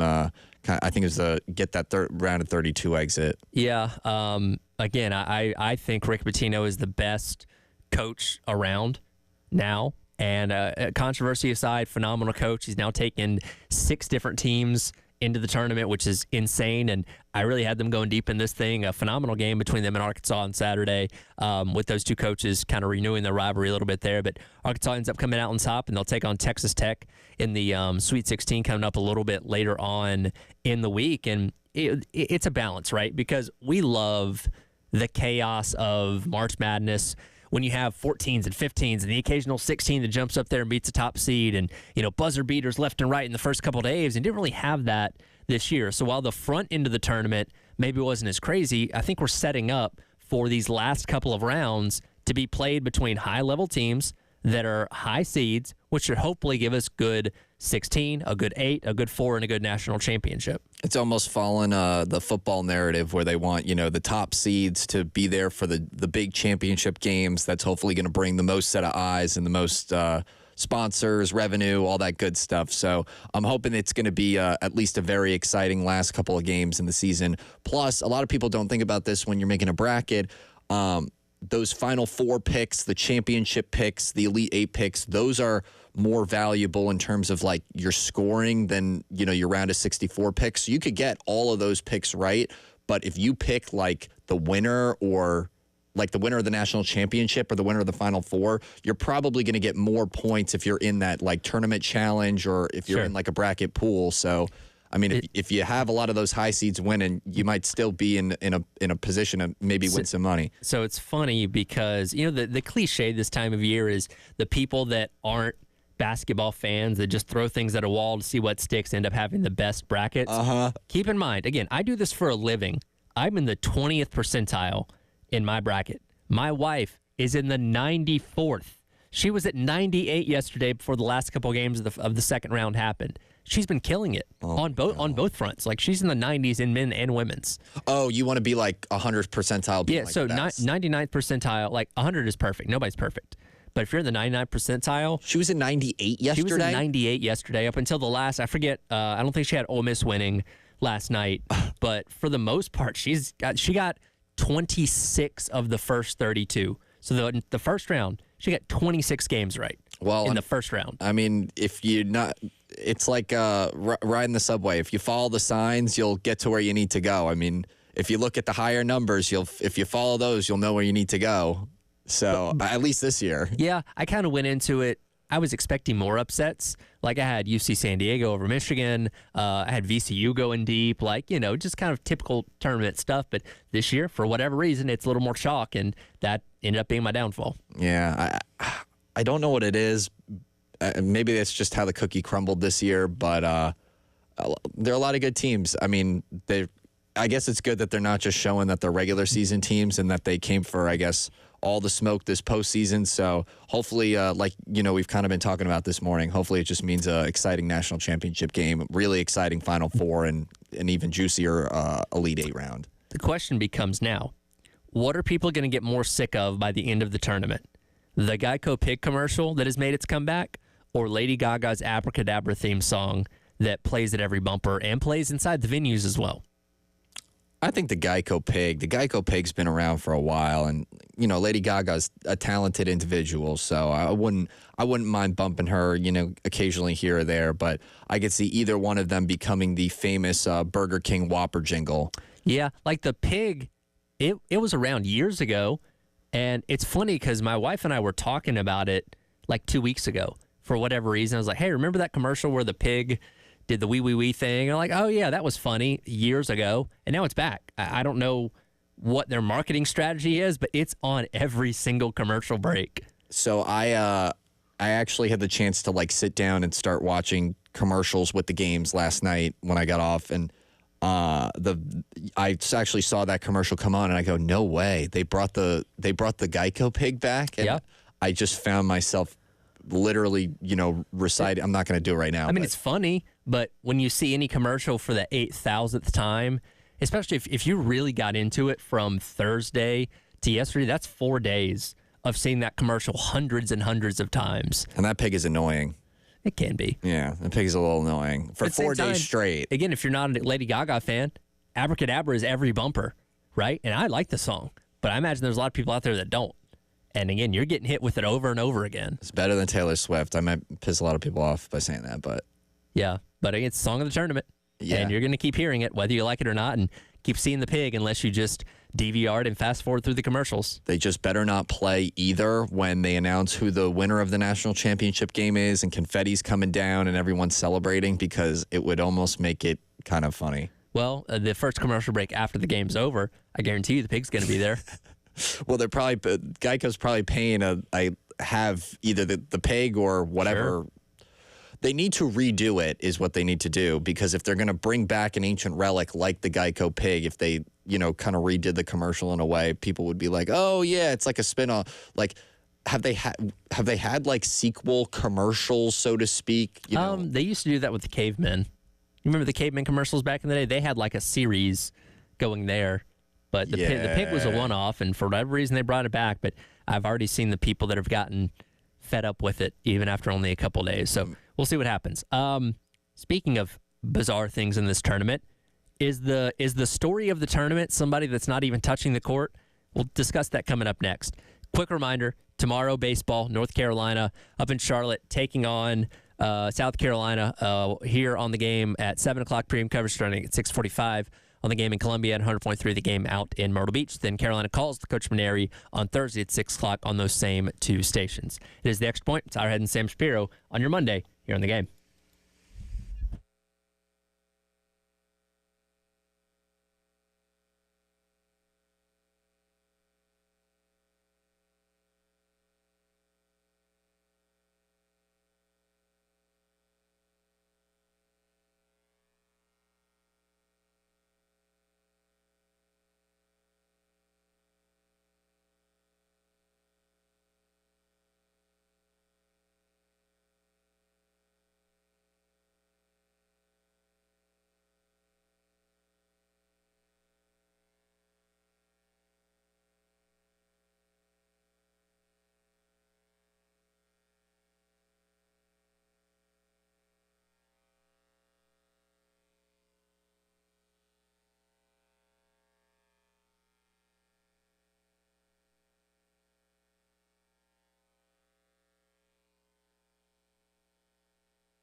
Welcome back in.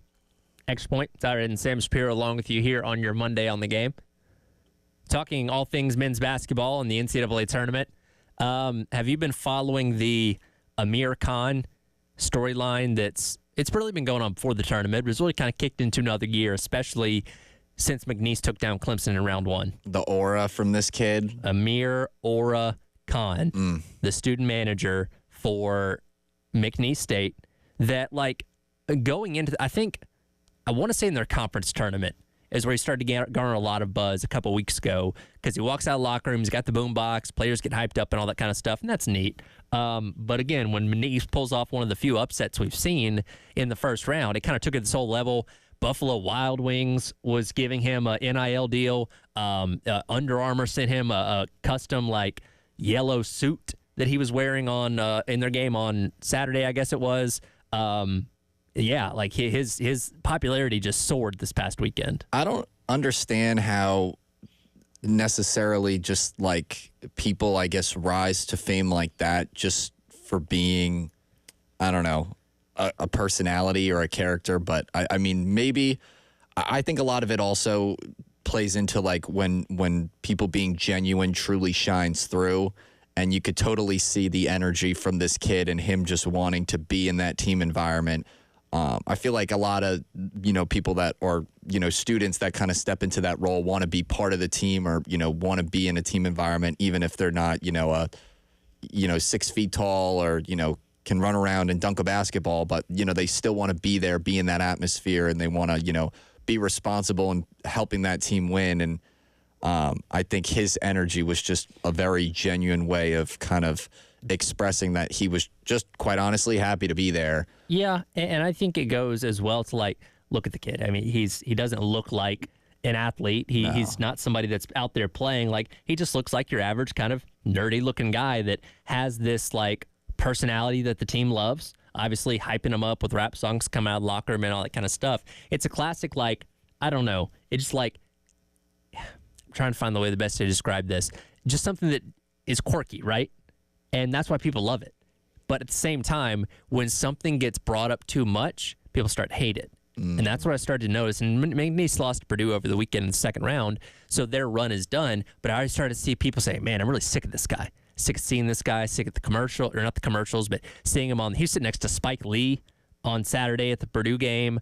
They're sick of it being shoved down their throat, quote unquote. And that's kind of the funniest thing because, he's not done anything. He's just capitalizing on the fame that's been presented to him. I don't blame him for that, but we as a society are so quick to turn on people when they become too famous, I guess. I think a lot of it is people are envious and people are jealous, especially when, you just being who you are as a person and, this kid obviously showing his love for basketball really shine through with a mix of his, personality. And I think, a lot of people wish that, a lot of people go and sing in the shower, so to speak, and go, oh, well, the camera's not pointed at me, but if the camera was pointed at me, I'd be famous as that kid. Well, if that were the case, then maybe go and sing outside of the shower then. And maybe the camera will get pointed at you. It's just funny how people, again, it's a cute story until it becomes too big. And then it's well, I hate this now. It's annoying me or whatever. And again, the kid didn't do anything wrong. He's having fun. And McNeese picked up a huge win. And now there's talks of him following Will Wade to NC State now that he's taken that head coaching job. So who knows what's going to happen. But I feel like he might end up being kind of the March legend this year. Maybe it's not a player. Maybe it is this guy. And is this the first member of an athletic team to get an NIL deal that's not an athlete, or one of the first? I'm struggling to think of any others. Which he's not an athlete, so he can go out and get deals if he wanted to. It doesn't necessarily have to be NIL, but this is the first instance I remember of something like this happening. So it's unique. He's getting love for the right reasons, and I hope he keeps getting it. Good for him. Again, just kind of a unique, quirky story of March. This time next week, we'll know what our Final Four is. Oh, my gosh. Time flies when you're having fun. It really does. We'll see you next week, Sam. Thanks, Tyler. I'll do it for the Extra Point. Coming up next, Gamecock Central Takeover Hour presented by Firehouse Subs here on the Game.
11 o'clock on your Monday morning. Welcome in Gamecock Central Takeover Hour presented by Firehouse Subs. Tyler West and Chris along with you. Up and down weekend, to say the least. Some good, some bad, some in between that we'll get into over the course of the next hour. I guess it's good to start off with the positives. Women's basketball for the 11th straight year, making its way into the Sweet 16. It's almost become routine at this point, right? That is an absurd sentence. Crazy. 11th straight year. But yeah, it feels like it. I mean, it's kind of funny. Obviously, all credit to Indiana. They're a really good team, and they, they were game. Like they were here for to win. And I don't know. I don't know about y'all. At no point, even like early on when Indiana was winning, then you go into the half, you're just like, this has not been an efficient day for South Carolina. At no point did I really feel that they were in danger of losing this basketball game. And, you just felt like at home they would maybe ratchet up the defense a little bit more in the second half and take over. And that's what they did. Never completely entirely pulled away, but you didn't really have to sweat it out at the end either. And, guys, that's just what this Dawn Staley program does at this point. They make Sweet 16s. They take care of business at home, and they did it again. Yeah, I agree with you. That's kind of where I was going to start is, you look up and you're not playing well if you're South Carolina early. And so you go, what does that mean? Because in a lot of ways, they were kind of discombobulated offensively, especially early on. Some of it, guys, was just flat out not hitting some shots. Kind of got the sense that they rushed some shots. I think Dawn and some of the players talked about that later. I think the shot selection was not always great. And so, you look up at some points and you're down, multiple possessions. You do close it going into the half. And at that point, you felt a lot better. But early on, you're going, all right, is this going to be a theme? Like, is this going to be just a big time off day where South Carolina just can't get anything going? But I agree with you, Wes. Even at that point, I was going, they're going to be fine, and you don't even really have, I was going to say you don't even have data to back that up. I think your data is what we just said to open the show. They just get it done. You can trust that this team is eventually going to figure it out. And they come out in the second half. Chloe Kitts comes out, makes some huge baskets, just illustrating how you never know who it's going to be for this team.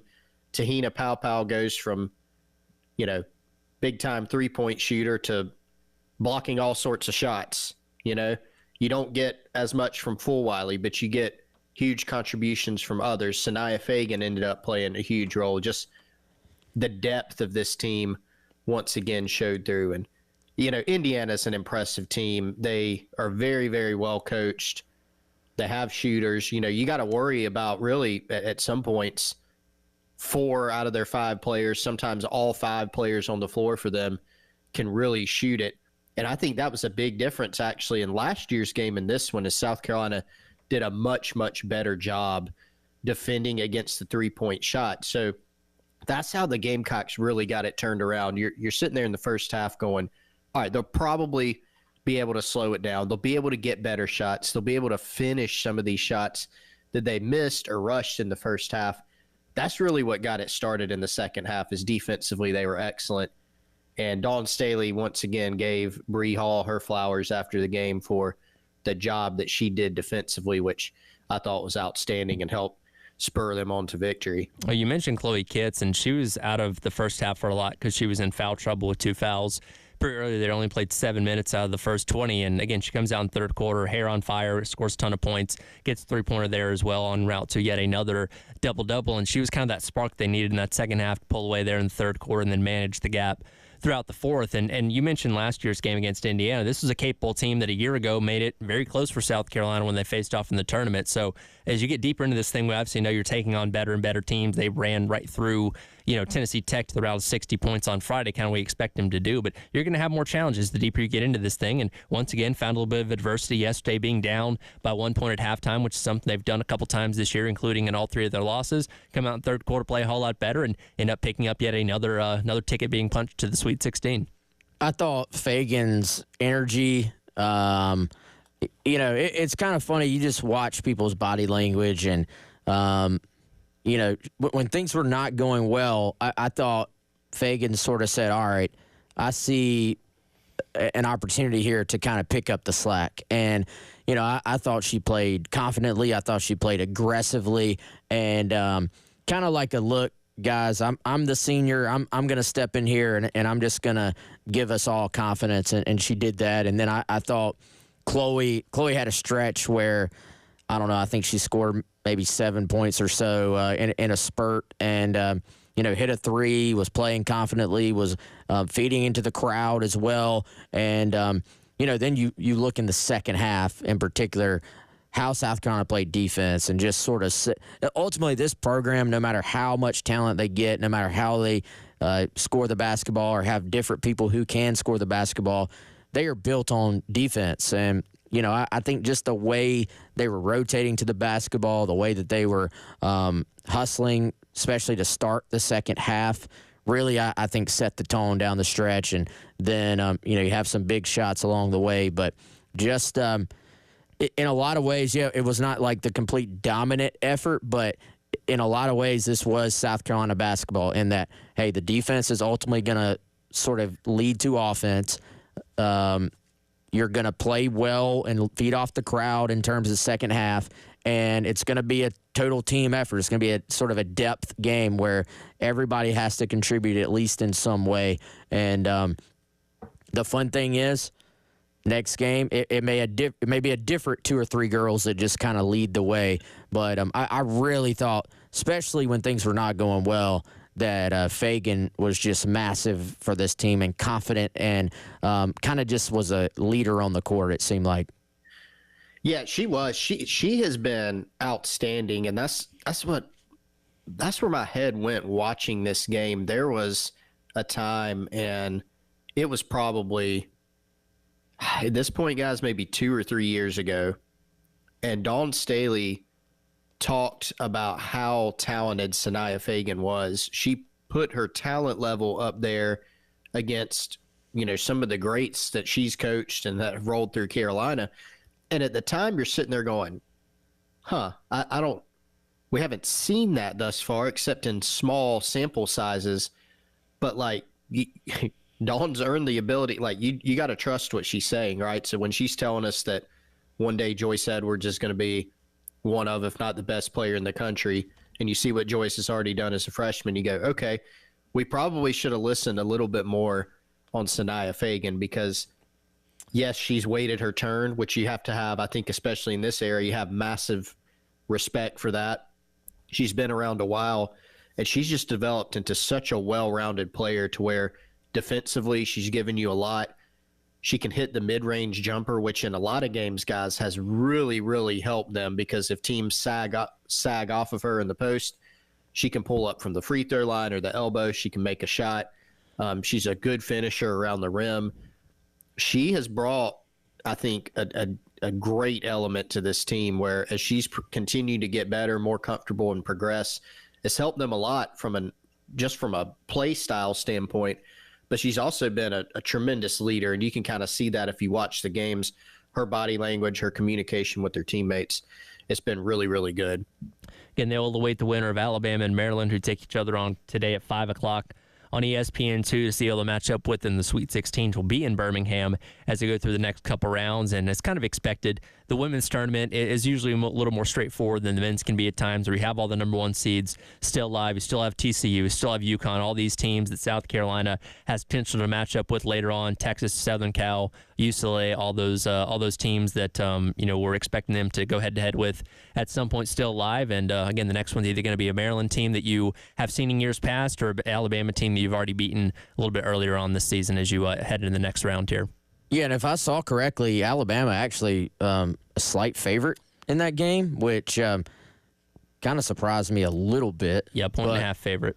So we'll see. And I do think, so here's the thing about the women's game. There's obviously not as much parity, like in the totality of, hey, can this 13 seed go on a run and just have that type of Cinderella run? But I do think there's maybe more parity than ever when you start talking about the top 10 or maybe the top 6, 7 or so teams in the country. And so I think it's for the most part been chalk so far. But I think once we start getting into the Sweet 16, and then I really think once we get into the Elite 8, you're going to see a lot of really, really good basketball games. So I think that's going to be fun just to see it play out and see how it kind of transpires once assuming they all advance, once sort of all the elite teams that really have a chance. Like I think there's a few more teams that actually have a shot to win the whole thing this year than maybe there have been in years past. Trivia question for y'all real quick. Do you know the lowest seed to have won an NCAA women's basketball championship? Oh, I do not. Wes, do you have a guess? No idea. It's actually a 3 seed. Really? So, yeah, Wow. a 3 seed. And it's only happened 3 times, and most recently it was LSU in 2023. So, typically it's the higher seeds, right? Your 1s, your 2s. Every now and then you've gotten a 3. Compared to the men's tournament, I was curious. I couldn't remember, and so I looked it up. Men's tournament's an 8. Yeah. That's the lowest seed to have won. Villanova, I think, was the last one. Yeah, I think 5's the only top 8 seed that's never won a national championship in the men's side of things. Very interesting. Yeah. 5 seed, man. You get a 5 seed, first of all, you got to look in the first round and go, all right, we play a 12. That's Classic. already tough for some reason. And then, you almost got no chance of winning a championship statistically. So, but I agree with you, though, Wes. This year I do look at it. There's more parity. I think there are more good teams in women's college basketball. I still think you very much still favor the 1 seeds. A 2 seed in UConn, of course, is an extremely strong 2 seed. But there are some fascinating games, I think. And is this the year that, we have more upsets in the later rounds than we typically do? Maybe so. Be cool to watch. Yeah, well, we'll see again. I think there's more parity in that top group is what I'm trying to say. Like in the top 5, 6, 7. I'd be shocked if one of those teams does not win the whole thing. But I just think you don't look at it this year like, South Carolina was undefeated going into it last year. Like any of those top 6 could win. Last year's tournament, we all probably penciled in Carolina and Iowa playing the national championship, which is exactly what happened. And this year, it's like, okay, could be Carolina, UCLA. Could be UCLA and Texas, Southern Cal and Texas, Southern Cal and TCU. Like, there are a lot of options and things on the table for how this could go, which makes it exciting as you get into these last couple rounds to see that high-level basketball being played. And, again, the potential to rematch with some of these teams. You've already seen her a little bit earlier on this season, particularly with some of the Texas schools here in the next couple of rounds. So, we'll see. We'll transition over to baseball coming up next. Rough weekend on the diamond for the Gamecocks out in Fayetteville, and we'll hear what Coach Maneri had to say about that and more coming up next. Gamecock Central Takeover Hour, presented by Firehouse Subs on your Monday here on The Game.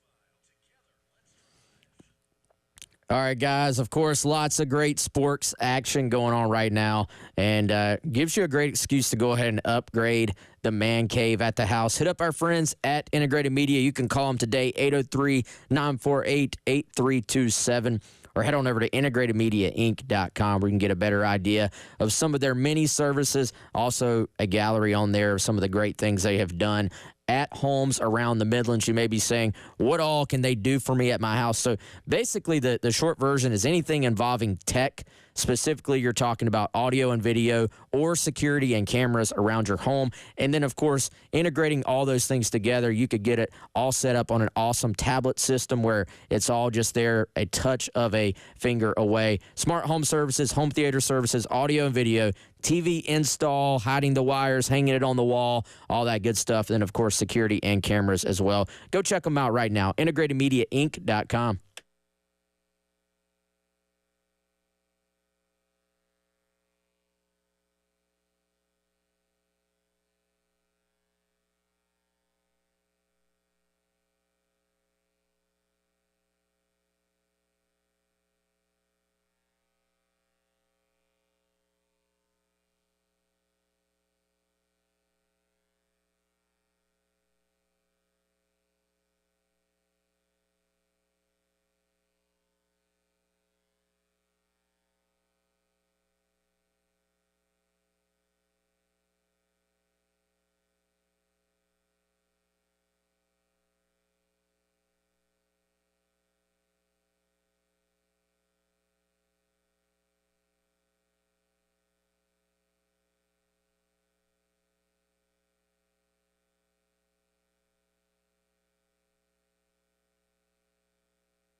Welcome back in. It is the Gamecock Central Takeover Hour presented by Firehouse Subs. Tyler West and Chris along with you on your Monday here on the game. We'll get into baseball here in just a second. Real quick, want to head out to the Love Chevrolet phone lines. RJ wants to add something to our conversation from women's basketball there in that first segment. RJ, appreciate your call. What's on your mind? Hey, man, I appreciate you taking my call. You know, you're talking about the competitiveness of the women's basketball, and in my opinion, it should immediately be dropped down to 32 teams, not 64. And I was looking at some of the scores from the first round, and here are the margins of victory that a lot of teams had here, and there were over 20 teams that got beat by more than 12 points. Some of them were 12, 44, 55, 34, 29, 60, 69, 46, 31, 52, 43. I mean, those are – men's team would never, ever lose that bad. I don't care, you know, if Newberry was playing one of these teams. And I just wanted to get your opinion about that because these are not competitive games. They're nothing. They're just a laughable thing. And I think a women's tournament would be better off just to go ahead and put the 32 teams in there, not the 64, because they do not actually deserve it. So I'll hang up and listen. Thanks, guys. Yeah, appreciate the call again, 803-404-6100. And he's not wrong. We typically can kind of, you know, predict how the first round goes in the women's tournament, where you do see Carolina winning by 60 points, UConn winning by 70 points against Arkansas State, because there's very rarely those upsets of 14s, 15s, or 16s taking down top seeds. In fact, there's never been a 16 taking down a number one seed on the women's side of things. I do know, however, tournaments are looking at expanding, not getting smaller anytime soon. So I don't see this thing shrinking to 64. If anything, we could be looking at 76 or 90 in the near future. Yeah, well, no, I think that would be premature to expand the women's, but it's hard to go back once you kind of get a bigger number. I don't disagree with his point about the competitiveness or lack of competitiveness with the first round games on the women's side. However, I do think those games serve a purpose. For one, it creates an opportunity for those student athletes who, if you went to 32, would never get at smaller schools that would never get an opportunity to actually play in the tournament. And so I don't know that you want to take that away. Like for Tennessee Tech to come to Columbia and play Dawn Staley and to meet her and to be around that program and to play with that crowd, even though they got smoked in the game, was an opportunity they will never forget. So I wouldn't want to give that away. I think it's good for the sport overall. Also, the women take a much longer break than the guys do. So I think in order to maybe even get higher level play the next couple of rounds, I actually think it's pretty healthy to be able to knock off the rust in that first round and go ahead and play an opponent that's not going to, frankly, in a lot of cases, have any chance of beating you. But does that make for a better game round two because you have gotten back out there and sort of played 2 days earlier in the round of 64? I would probably argue yes. So, I don't disagree with his point at all. These aren't all blowouts when 16s play ones. Yeah. But I think there are other built-in values to doing it this way. There's been one time where a 1 has lost to a 16 in the women's game, and it was actually Stanford in 1998. They lost to Harvard. That's the only time. And I think 2 seeds are undefeated. There's something like 124 and 0. There have been some close calls. So, yeah, certainly when you look at the kind of parity in the women's tournament, yes, there's less, to where you would have an argument if you wanted to say, we're going to pare this thing down. But I think we all know there's a difference in what you could do and what's going to be done. And as you said, Tyler, like everything right now is going towards expansion, not contracting, you know. And there are some good arguments for keeping it. I like what you said, Wes. I mean, look, Norfolk State, right? Women's basketball program. They're really good this year. They got an opportunity to go play in the NCAA tournament. They lost. Their head coach is now getting the Auburn job, right? some of the players for Norfolk State, I'm not going to pretend to know their roster. They're probably going to have an opportunity to go hit the portal today and go get some other opportunities. How you play in the tournament can help you with that. It's a reward, right, for winning your conference. And although the upsets are few and far in between, you know, it took us years and years and years in the men's game to get a 116 upset, right? So, I mean, it can happen.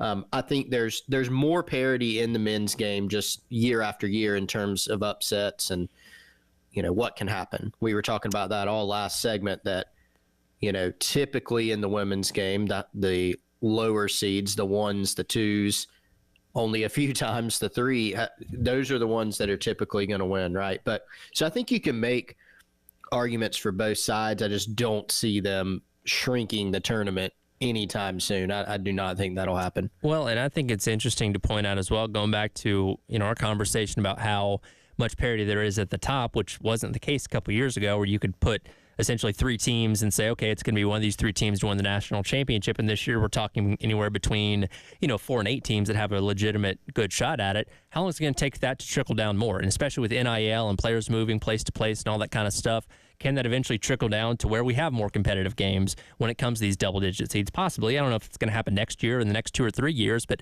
as time goes along, that could certainly continue to trickle down, and we get to the point where the women's game is a little more wide open, the bracket's a little more wide open, much like we have on the women's side. And again, going back to the main point, ESPN, who does not have rights to the men's tournament, their, you know, golden goose at this point is obviously the women's tournament and what that's going to be. So again, we're talking more about expansion than contraction at this point, and as uncompetitive as these first round games have been over the past couple of years, they're not going anywhere anytime soon. Yeah, I agree. Now, I think there's a fascinating conversation here too when you start looking at the men's tournament. And now I don't like when people take 1 year and say this is now a fact and it's 1 year of data, but I don't know about y'all, but it has not felt like there have been as many upsets on the men's side so far either. Are we seeing transfer portal and NIL where the guys who would have been on some of these quote unquote smaller, you know, mid-major teams are moving up quicker than ever? And I saw this thing that this bracketologist guy who was saying, hey, every team that has ever won a title, or 98% of the teams that have ever won a title, met these two key metrics as far as offensive efficiency and defensive efficiency every single time, basically. Well, there are more of those teams than ever in the men's tournament this year. Mm-hmm. And point being, there is more parity at the top. Like, there's more really good teams. Sure. But does that mean there are fewer sort of Cinderella potential teams at the bottom of your bracket? And is that the effect we're seeing so far this year? Well, and looking right now at the Sweet 16, all Sweet 16 teams are from the power conferences. Arkansas is the only double-digit seed left alive, and you're not going to call them a Cinderella. They're a good team that's starting to hit their stride in tournament play. But, yeah, the McNeeses or the Drakes, those kind of teams that could have been positioned for a run have already got eliminated. And it does kind of create a weird vibe for this tournament that we're not used to. Yeah, Arkansas is more of a team where you looked at them all year and said, why are they not better? You know, that, you know, they've got Cal, they've got, you know, basically a kind of a Kentucky Midwest, you know, roster, and you just got the sense that they should be better. And now they've started to hit their stride. They're very talented, right? And they have been all year. It's just taken them until now to get hot. And you know, we all knew that NIL, whether it's football, hoops, like it can create more parity. But I do think, I mean, I'm with you, Wes. It's just kind of this year of data, but it is a trend, at least for this year, that it looks like it just made the parity kind of in the Power Four, right? To where you could point to these high-level teams. And is it going to be some shock if, like, Arkansas goes and wins the national title? I mean, that would be surprising based on a few weeks ago. But when you look at the roster and the talent level that they've assembled, you would say, okay, I get it, right? It could be a 1 seed. You know, it could be Alabama. It could be Auburn. It could be one of those programs. And certainly we know that the SEC notwithstanding everybody pulling out, the SEC's record in the NCAA tournament so far, they're still going to have a really good opportunity. They've got several schools in there that could go win a national championship, which a lot of other conferences couldn't say. So a lot of parity kind of spread out in that top group of Power Four talent. Yeah, definitely a different kind of feel for the tournament this year, and we'll talk about that more as it continues on. We'll jump into baseball coming up next, and the unfun weekend that was, especially for our guy Jack Feltry out there in Fayetteville this past weekend. Time for that coming up next. Gamecock Central Takeover Hour, presented by Firehouse Subs here on The Game.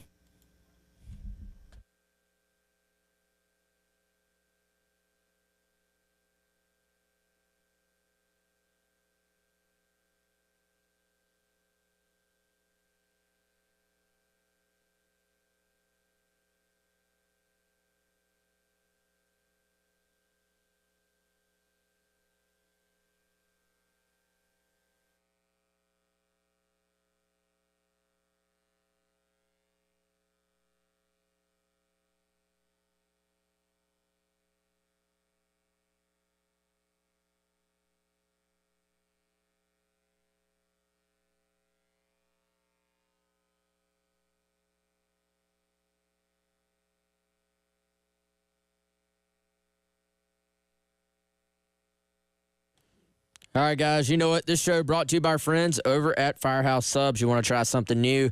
Try the new hot ones. We got two of them, Zesty Garlic Hook and Ladder or the Spicy Dill Hook and Ladder. Now, if you like just a little bit of heat but are more on the mild side, the garlic one, the Zesty Garlic one, has their garlic Fresno hot sauce from Hot Ones with crispy garlic chips, marinated onions, all for a milder heat that's going to taste a little bit closer to that traditional hook and ladder, just with a little kick. Now, we've all tried it now. The other one is the Spicy Dill Hook and Ladder with the Last Dab Pickle, which is a dill pickle marinated in Reaper hot sauce. They're all served on a classic hook and ladder that you know and love. Piled high, turkey, ham, melted pepper jack, lettuce, tomatoes, all the good stuff. Order both today, whether you want the mild one or the super hot one. They got something for you at Firehouse Subs. Again, it's firehousesubs.com. As always, our show sponsor.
think the other teams are really good. I don't know what else to say, Jack. The other teams are really good, and they've outplayed us in these games, you know. So I haven't really thought about what our record is against, you know, any other teams. Just, you know, we do the best we can every day. Welcome back in. It is the Gamecock Central Takeover Hour presented by Firehouse Subs. Tyler West and Chris with you on your Monday. That, of course, was the voice of head baseball coach Paul Maneri, recapping what was another tough weekend for the Gamecocks, this time on the road in Fayetteville, Arkansas. Not only getting swept by the Razorbacks, but losing by a combined score of 35-9, including a run roll loss on Friday, 12-2. Capped off the weekend with an 11-4 loss yesterday out there in Fayetteville to drop to 1-8 against ranked teams and 1-5 in SEC play through 2 weeks so far. And there's really no way to look at this from a different angle. It was an ugly weekend and 3 tough losses. Yeah, and you thought maybe they were going to be able to salvage the thing yesterday, and then it ends up being a blowout as well with the final score. It's 4-4 late in the game, and then the wheels sort of fell off there. And I mean, guys, we're seeing it here, though. We're kind of actually some carryover from what we were talking about in basketball. The really good teams in college baseball right now are just loaded. And this is an Arkansas team that does not get beat at home. And just top to bottom of this batting order, they are relentless. And I think you look at it, South Carolina just, unfortunately, Arkansas is just the better team right now, period. And, I think what we're seeing is, unfortunately for South Carolina, we'll see how they match up with some of the other teams in the SEC, but not a positive trend there in terms of just seeing how they match up so far. You're going to see it again next week. Now, it will be at home, but this coming weekend, Tennessee, who clearly is a loaded baseball team, I should say. And I don't really know. There's not a positive spin to put on this one. It just is what it is. Arkansas, probably a title contender, but honestly, man, there's a bunch of those in the SEC this year, and that's who you're going to be compared to in this league. So if you're Carolina, you got to bounce back. But hey, guess what? North Carolina, they're a top 20 team. You play them this week, and you just had to burn Jarvis Evans, who you had built up to be your midweek guy to really give you a chance in these midweek starts. Yeah, it was a weekend where I got kind of a short-term takeaway and then a bigger picture thought. It was obviously a weekend where things did not go right for you. I mean, you give up 8 runs in the first inning. You got a chance in one of the games where you're down, 8-3. You've got your best hitter up. You've got a chance to capitalize and kind of close it down, close down that margin. You can't do it. You get your Sunday starter hit in the head by a homer that goes in the bullpen during BP. Just kind of, if it could go wrong, it went wrong. More defensive trouble that, normally you would say has been kind of uncharacteristic of this team, but is starting to pop up a little bit more. My bigger picture thought is that I think there's a little bit already, I sense from the fan base, of losing sight as to where South Carolina is at. And what I mean by that is, when Paul Maneri was hired, there's a temptation to go, Paul Maneri, national title winning coach, been around ball a long time, is a universally respected, really good coach. And I think there can be a temptation to go, we're going to be really good really fast. That doesn't mean what you've seen lately is fun, but I do think some people are kind of going already to this, this isn't working. You're right. This early in the season, this early in year one. Now, if you say, Chris, I haven't seen enough to think that we'll win many SEC games or many SEC series, I'm with you. I mean, I can't sit here and say, yeah, I feel like South Carolina is going to end up having a really, really good year. You haven't seen a lot against the type of competition you're going to play. Clemson, Oklahoma, Arkansas. You think about what lies ahead. You haven't seen enough, to where you could confidently say that. But I think the pain of what you've seen the last few years, some near misses, even missing the tournament a couple times, not being back to Omaha since 2013, when Ray Tanner was in the dugout. I think all those things are kind of adding up to where people are going a little bit too far. Palmineri's first year at LSU wasn't a particularly good year, and he was very quickly in the College World Series. I think it's tougher now because there is so much parity in this sport. You do have so many good teams. Everybody's uber competitive. Since that time, since Ray Tanner was in the dugout, since Mainieri was in the dugout for LSU, especially early in his tenure, you've got NIL. You've got more parity. You've got teams investing so much more in the sport of baseball that it's a lot more competitive. So for South Carolina, what can you do? And I think you've got to go out there and really, really recruit and make it to where South Carolina, you're one of the most talented teams in the country. Even then, it's going to be hard because everybody's very talented. But I think we have seen enough to know that that's a solution. Like, it goes back to recruiting. All the other stuff matters, development matters, etc.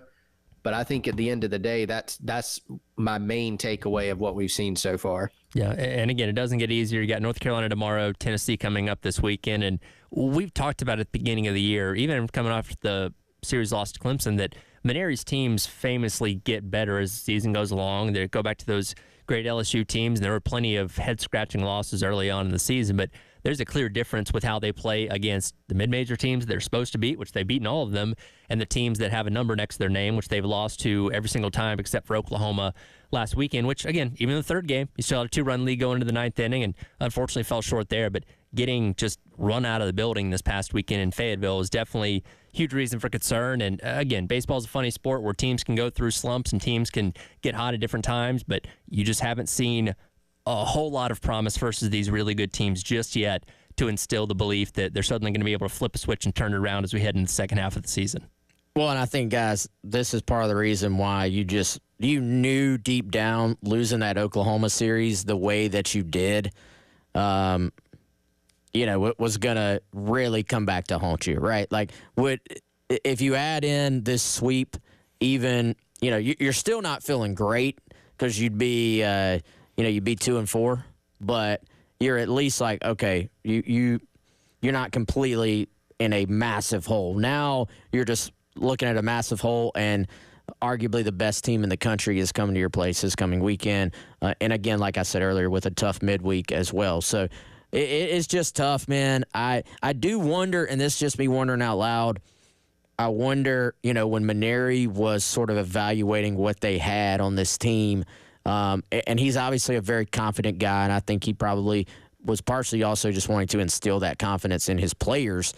I do wonder, was he judging what he saw from this team and thinking, hey, we got a chance to be better than people think based on what the league was previously, and maybe is going to look around during the conference slate and say the league is obviously even better. It was very good when he was coaching. Right. But there's more not just good, there's more great teams in the SEC than ever. So I just wonder, how much has the conference changed since he was in the dugout at LSU? And also, guys, I know we got to hit a break, but a little bit of breaking news on the women's basketball side that we can hit on the other side. With that, as we wrap up today's edition of the Gamecock Central Takeover Hour presented by Firehouse Subs, Tyler West and Chris on your Monday here on The Game.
And welcome back in. It is the Gamecock Central Takeover Hour presented by Firehouse Subs. Tyler West and Chris along with you for a couple more minutes here on your Monday. And as Wes just made mention of right before the break there, do have some breaking news when it comes to South Carolina women's basketball. Assistant Winston Gandy has just accepted the head coaching job at Grand Canyon University. Molly Miller, of course, took that team to the tournament this year, and she recently accepted the new job over at Arizona State. So Winston Gandy will be leaving South Carolina to go take that role for next season. And, you know, when you hear Dawn talk about her assistants, Winston is one that's consistently brought up for how vital of a role he plays and the success they've had over the years that he's been on the staff.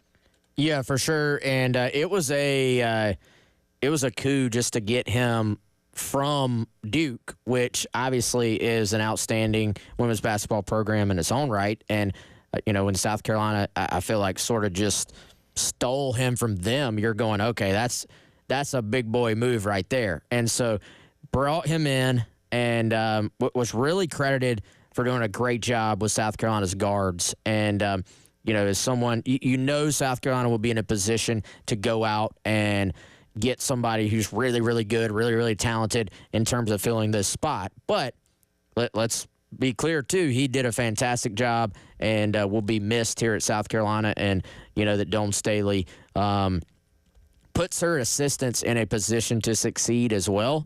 And, you know, I think I'm sure is happy that he's able to get this head coach opportunity. The news itself is now official. GCU has announced it themselves. Also, azcentral.com reporting that he intends to stay with South Carolina through the NCAA tournament run before joining the GCU program as their head coach. Well, nothing from Chris. Okay. Yeah, big news there. And again, South Carolina, still a couple more games to play. They'll wait on the winner of Alabama and Maryland coming up today at 5 o'clock as they advance on to the Sweet 16. That'll be in Birmingham, by the way, so you have the potential of playing an Alabama team right there in their backyard. And obviously, you beat them earlier on the season. That's a Maryland team that Carolina is very familiar with. They've had a lot of back and forths over the year. Carolina's gotten the better of that program the past handful of years. And regardless, it's going to be a tough challenge. But, you know, again, as you saw this past weekend against Indiana, you just give the benefit of the doubt to South Carolina from obviously the talent and the depth standpoint that it ends up winning out in the end. And we'll see how they progress later on this week. Yeah, you know, I think it's a pretty good draw, Tyler, too, just in terms of at least being able to stay in the Southeast. You know, not that is a super short trip, but at the same time, compared to some trips South Carolina's had to take in the past, a very easy trip. And then, of course, Final Four is in Tampa, which isn't a bad trip either. So I think not a bad draw all the way around, just in terms of locations and opponents. Certainly, you know, that if it ends up being Alabama, that's a team that we already know South Carolina can, you know, beat handily. And, you know, Maryland, one of the more, I would say, consistent college basketball programs in the country the last 10 years or so. They're constantly in the mix. They constantly have talent. But certainly, I mean, South Carolina's going to be favored probably throughout until you start talking about maybe in the Final Four and what those matchups could look like. But I'm excited, man. I know fans are too, because there are some opportunities down the road as we look ahead for either some rematches potentially or for some an early preview of that USC versus USC battle we're going to get in the regular season the next couple of years. There's also the potential for that to go ahead and play out with some really big stakes this year. Yeah, and obviously superstars on all those teams. Talk about Betts, talk about Juju Watkins. Obviously, we know about Madison Booker with Texas, Haley Van Lith at TCU, Hannah Hidalgo at Notre Dame. So a lot of very good, talented teams that South Carolina has the opportunity to match up with over these next couple of weeks. Or a South Carolina-UConn rematch, which is what I've been calling for. Yeah, being able to hopefully avenge the 29-point loss, that would be a very big deal. And, you know, that'd be Paige Becker's last game if they did end up squaring off with each other. So that'd be huge, too. Well, we know what happened in Caitlin Clark's last game against South Carolina. So some fun, honestly, if Carolina can just keep taking care of business, regardless of who it ends up being, I think the three most likely opponents that you could have in the national title game, you know, whether it is a UCLA, a UConn, or a Southern Cal, I mean, sign me up. Those are all fun, really cool storyline-laden matchups. Yep, we'll see what happens. Again, next round is Sweet 16 coming up later on this week against Alabama or Maryland. That'll do it for the Gamecock Central Takeover Hour presented by Firehouse Subs halftime show with myself coming up today, next here on The Game.